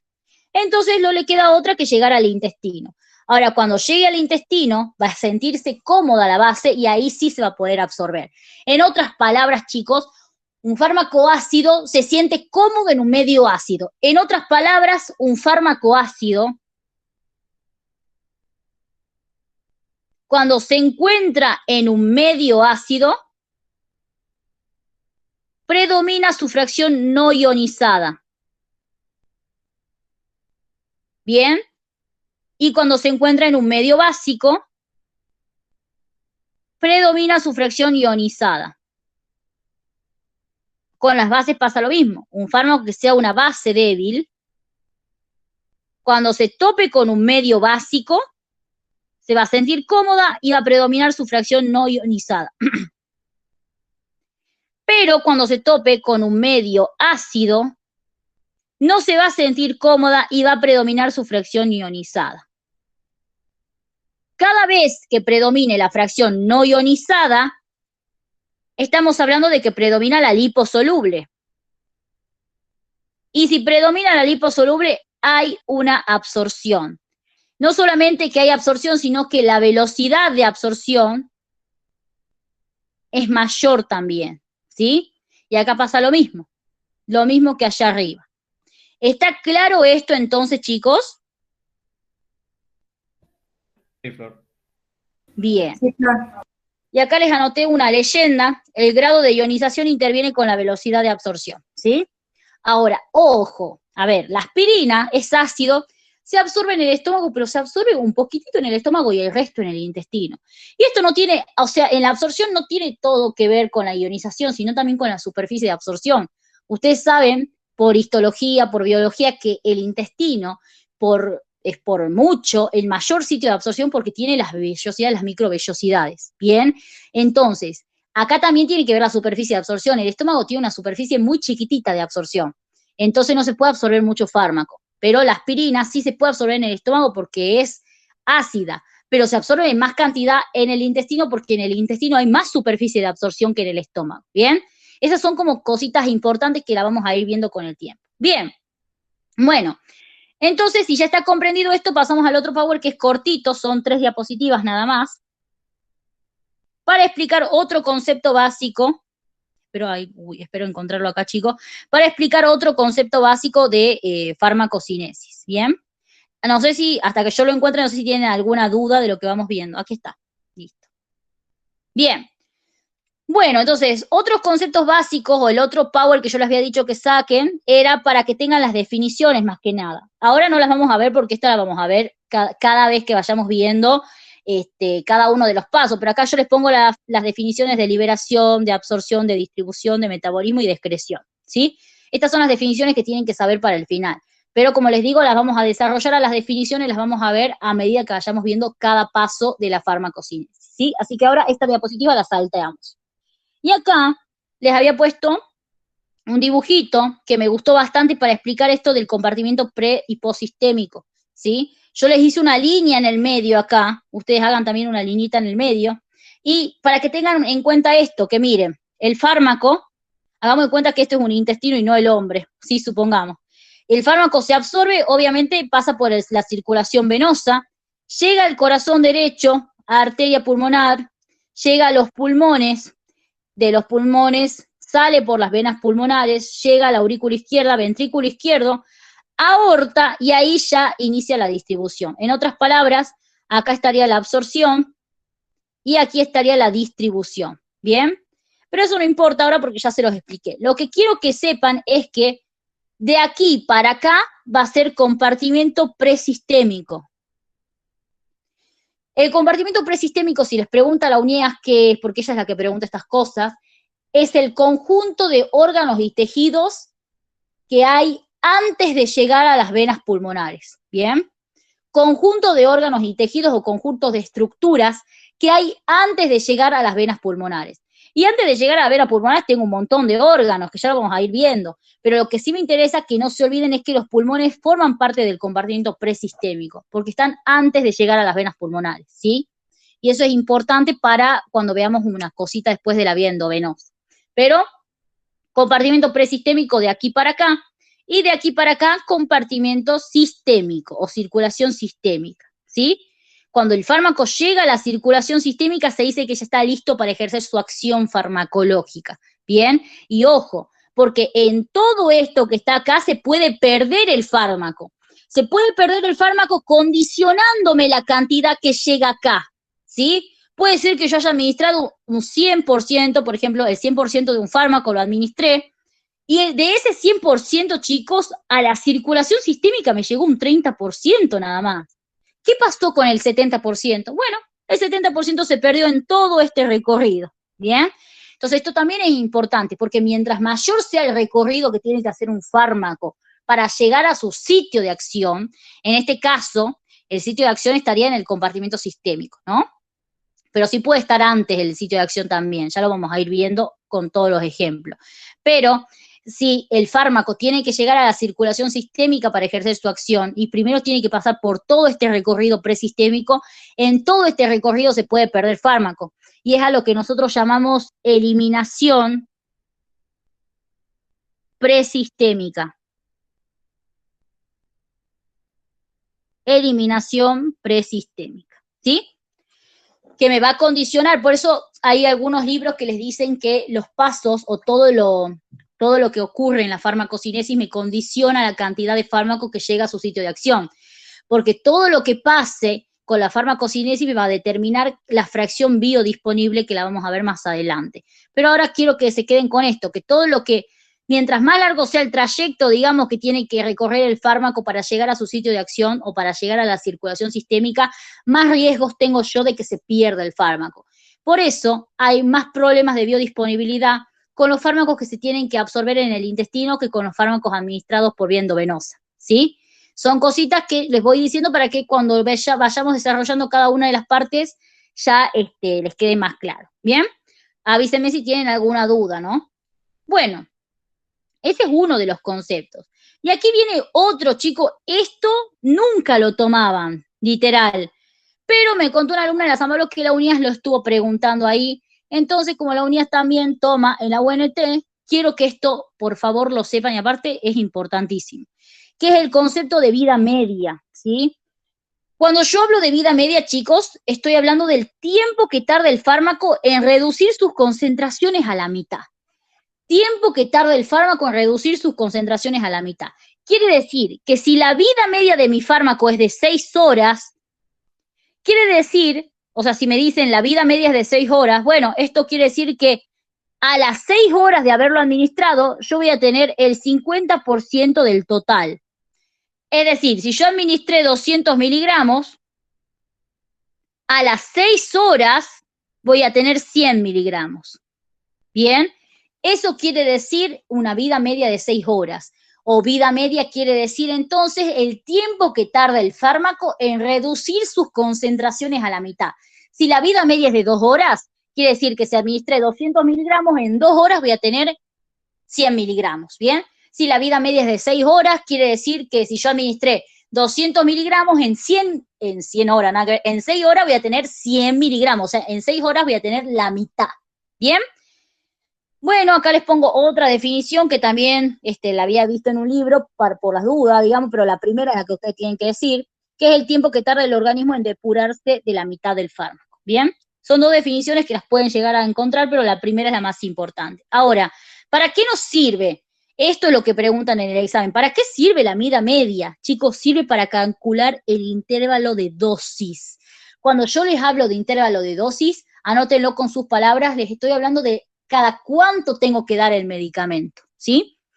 ¿Y cómo? ¿Qué tiene que ver una cosa con otra? Bueno, tiene que ver porque tenemos que responder, o sea, para entender esto tenemos que responder primero a esta pregunta que está acá, ¿sí? Que dice, ¿cuándo un fármaco se considera eliminado? Un fármaco, anoten esto y grande, un fármaco se considera eliminado después de las 4 vidas medias.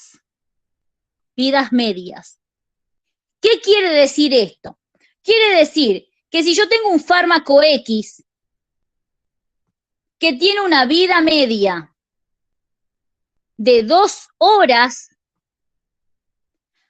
a las 8 horas, después de 4 vidas medias, es decir, a las 8 horas, el fármaco ya está eliminado del organismo, ¿sí? Entonces, un fármaco se considera eliminado a las 4 vidas medias. ¿Y qué tiene esto que ver con el intervalo de dosis? que yo lo voy a administrar a los fármacos cada 4 vidas medias, siempre y cuando no quiera acumular, ¿bien? Si yo no quiero acumular, si quiero reponer el fármaco, voy a administrarlo cada 4 vidas medias. Por ejemplo, si yo les digo a ustedes que un fármaco se administra, qué sé yo, un fármaco se da cada 8 horas. Si yo les digo un fármaco X se da cada 8 horas, ¿cuánto es la vida media de este fármaco? 2 horas. 2 horas, perfecto. Si yo les digo que el fármaco tiene una vida media de 4 horas, ¿cada cuánto lo tengo que dar? Cada 16. Perfecto, cada 16 horas, ¿sí? Entonces, chicos, tiene que ver porque si yo sé que la vida media del fármaco es de 2 horas, multiplico por 4 y ya digo, listo, cada 8 horas entonces lo tengo que dar, ¿bien? Entonces, la vida media me sirve para calcular el intervalo interdosis. Si yo sé que la vida media es de 2 horas, tengo que sumar, o tengo que multiplicar, mejor dicho, 2 por 4. ¿Por qué 2 por 4? Porque cada 4 vidas medias ya considero que está eliminado. Es decir, a las 8 horas ya va a estar eliminado el fármaco del organismo. Y para poder mantener el efecto, tengo que reponer la dosis, tengo que volver a administrar una dosis a las 8 horas. ¿Está claro esto, chicos? Sí, Flor. Bien, miren que sí lo estuvieron preguntando y me sorprendió la verdad porque no es un tema que lo suelan preguntar. Y una cosa que es importante acá es que obviamente el intervalo de dosis sí depende de la vida media, pero depende de muchos otros factores también, ¿no? Que ya lo vamos a ir viendo. Eso para que lo tengan en cuenta nada más. Bueno, y el último concepto, chicos, el último concepto, no sé por qué está tachado acá esto, pero bueno. El último concepto es de ventana terapéutica, ¿bien? El de ventana terapéutica. Cuando yo hablo de ventana terapéutica, estoy hablando de un rango de dosis.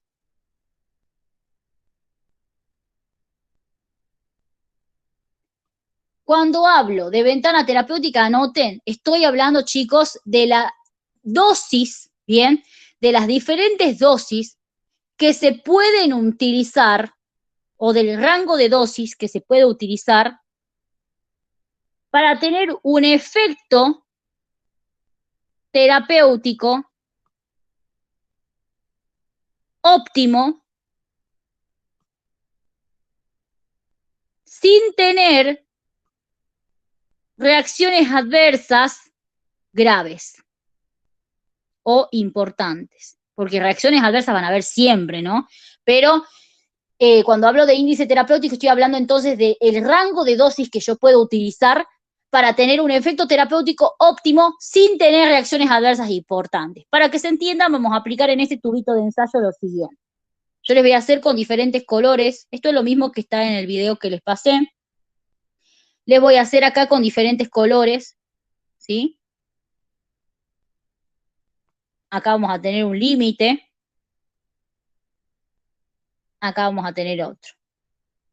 Todo tiene su explicación, ¿sí? Miren. Estos dibujitos que les estoy haciendo yo, este tubito de ensayo es la mejor manera que encontré para explicarles lo de ventana terapéutica, porque es bastante sencillo de comprender. Miren, supongamos que acá yo tengo, este tubo de ensayo sea de un fármaco X, ¿bien? Y acá yo tengo 20 miligramos del fármaco y acá tengo 100 miligramos, ¿sí? Esto quiere decir, chicos, ¿qué cosa? De 20 miligramos para abajo, vamos a ver que está pintado de azul. Y este color, bueno, es más que nada como para que ustedes se lo recuerden en sus mentes, pero estas dosis que les puse acá yo, antes de explicar esto les voy a contar, que estas dosis que les puse acá representan, ¿sí? A la concentración mínima efectiva y a la concentración mínima tóxica. Concentración mínima efectiva y concentración mínima tóxica. ¿Qué pasa? Yo ya les di a ustedes la definición de ventana terapéutica, que es esta, pero otra forma de verlo es que la ventana terapéutica es el rango de dosis que hay entre la concentración mínima efectiva y la concentración mínima tóxica, ¿sí? Pero, ¿qué es esto? Cuando yo les hablo de concentración mínima efectiva, estoy hablando de la concentración mínima que es necesaria para que se produzca un efecto terapéutico óptimo. ¿Sí? Y la concentración mínima tóxica es la mínima concentración a partir de la cual empiezan a aparecer efectos tóxicos. ¿Qué quiere decir esto? Lo expliquemos para que sea más fácil. Esta va a ser mi concentración mínima efectiva y esta mi concentración mínima tóxica.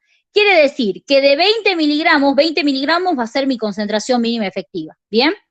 Quiere decir que de 20 miligramos para abajo no hay efecto terapéutico.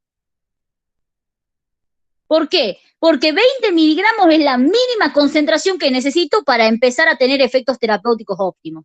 Es decir, todo lo que esté por debajo de 20 miligramos, las dosis que estén por debajo de 20 miligramos no me van a producir ningún efecto farmacológico, ¿sí? Eso quiere decir concentración mínima efectiva, que por debajo de ella no hay efecto terapéutico, ¿bien? Y la concentración mínima tóxica, que en este caso sería 100 miligramos, ¿bien? Hace referencia a que de aquí para arriba ya empiezan a aparecer efectos tóxicos. Esto quiere decir que yo tengo que usar de este fármaco X, tengo que usar dosis que se encuentren entre 20 y 100 miligramos, ¿bien? Todas las dosis que se encuentren entre 20 y 100 miligramos son mi ventana terapéutica. Porque entra en la definición. Yo, utilizando dosis que se encuentren por encima de 20 y por debajo de 100, me aseguro de tener un efecto terapéutico óptimo sin tener reacciones adversas importantes, ¿sí? ¿Está entendido lo que es el concepto de ventana terapéutica, chicos, con la concentración mínima efectiva y la mínima tóxica? Sí, Flor. Y Flor. Bien, ahora, ¿qué significa que nosotros tengamos una ventana terapéutica estrecha o una ventana terapéutica amplia? Yo les voy a poner dos ejemplos acá. El primer ejemplo va a ser el litio.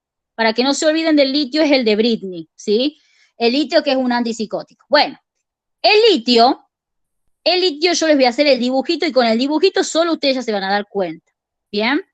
Les hago el dibujo. Vamos a hacerlo más exagerado para que ustedes se den cuenta. Bien, yo les hago una pregunta.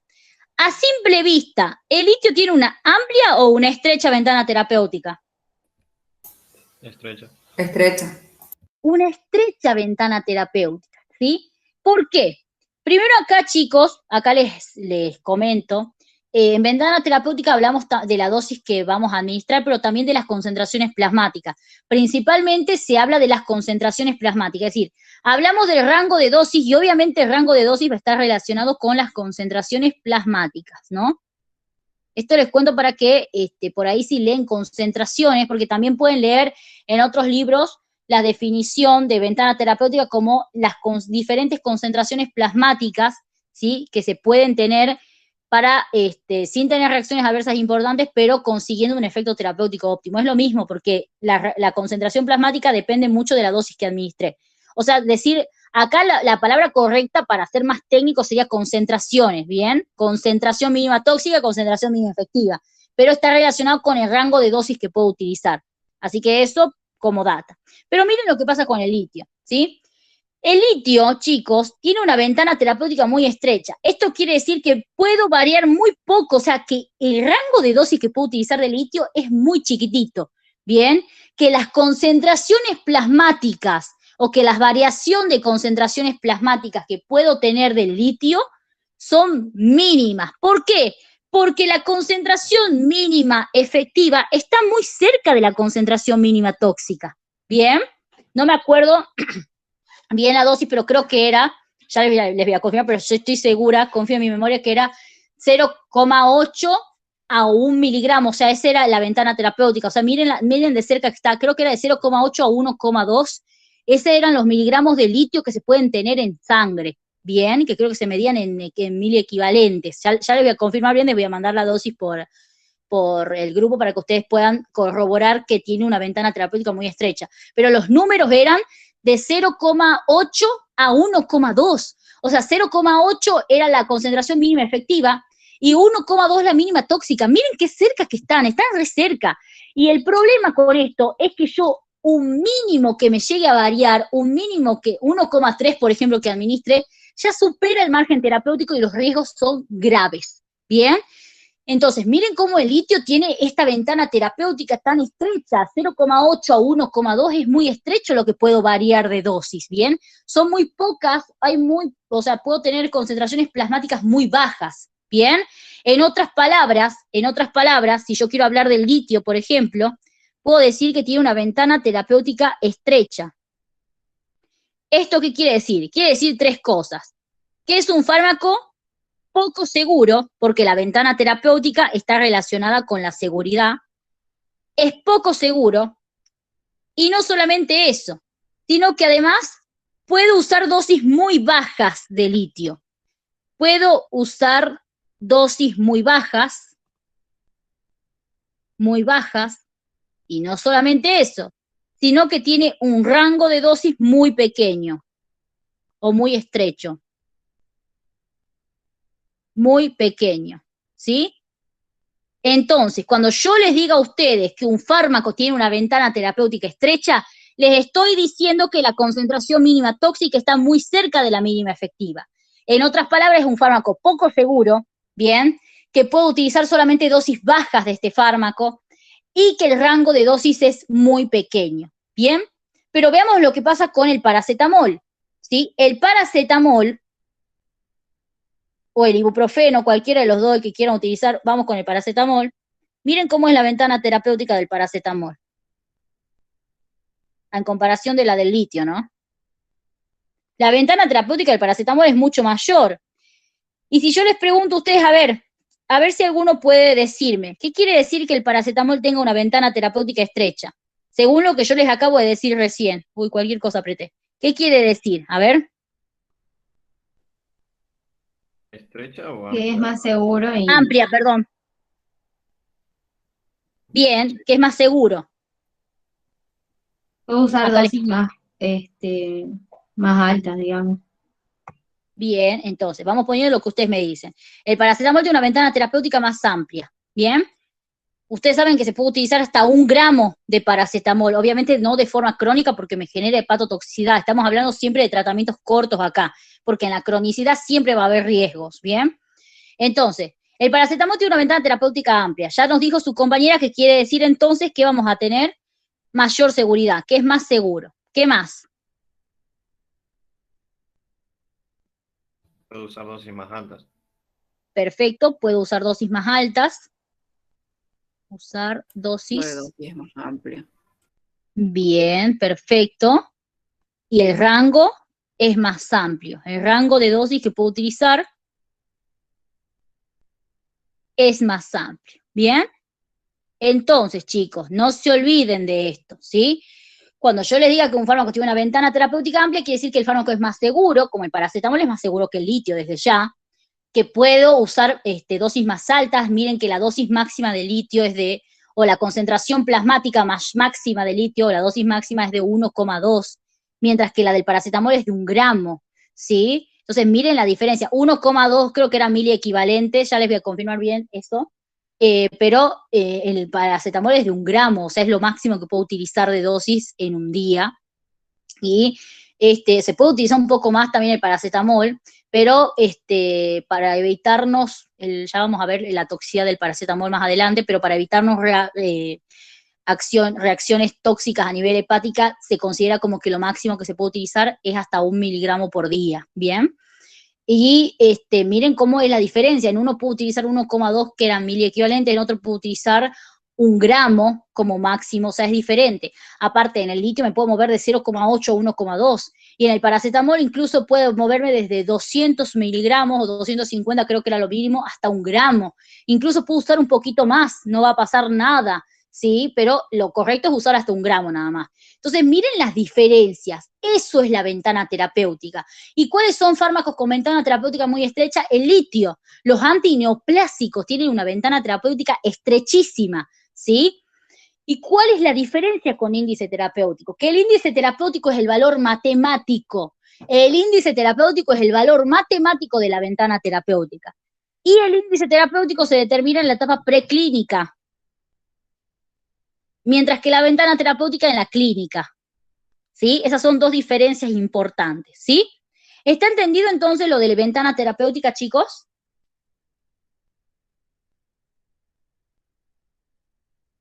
Sí, Flor. ¿Sí? Bueno, chicos, eso sería todo entonces en cuanto a los conceptos básicos. Vean el video de YouTube, porque si no ya se nos va a hacer muy tarde, para relacionar lo que vimos de ventana terapéutica con la clasificación de los fármacos según el riesgo sanitario. Recuerden que mañana,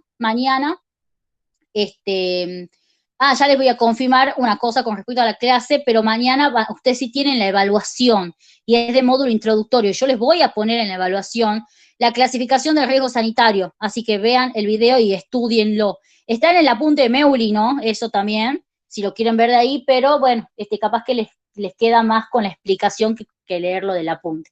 Así que bueno, chicos, entonces nos vemos mañana. Ya les confirmo bien el horario de la clase, posiblemente sea a las 10:30. Mañana iniciaríamos a ver vías de administración, ¿sí? Pero mañana lo que sí está confirmadísimo es la evaluación de módulo introductorio múltiple choice, ¿sí? Así que bueno, nos vemos, chicos, y espero que les haya quedado claro lo que vimos hoy, y repásenlo, porque si ustedes no repasan esto, no van a entender algunas cosas de cinesis, ¿sí? Flor, ¿a qué hora Sí. sería la evaluación? A las 8 de la noche sería la evaluación. El que no pueda hacerla a bien, esa hora perfecto. me dice y yo la abro en otro horario, pero sería otro día ya, ¿sí? Perfecto, perfecto. Gracias. Chao. No, de nada. Nos vemos, chicos, que estén bien.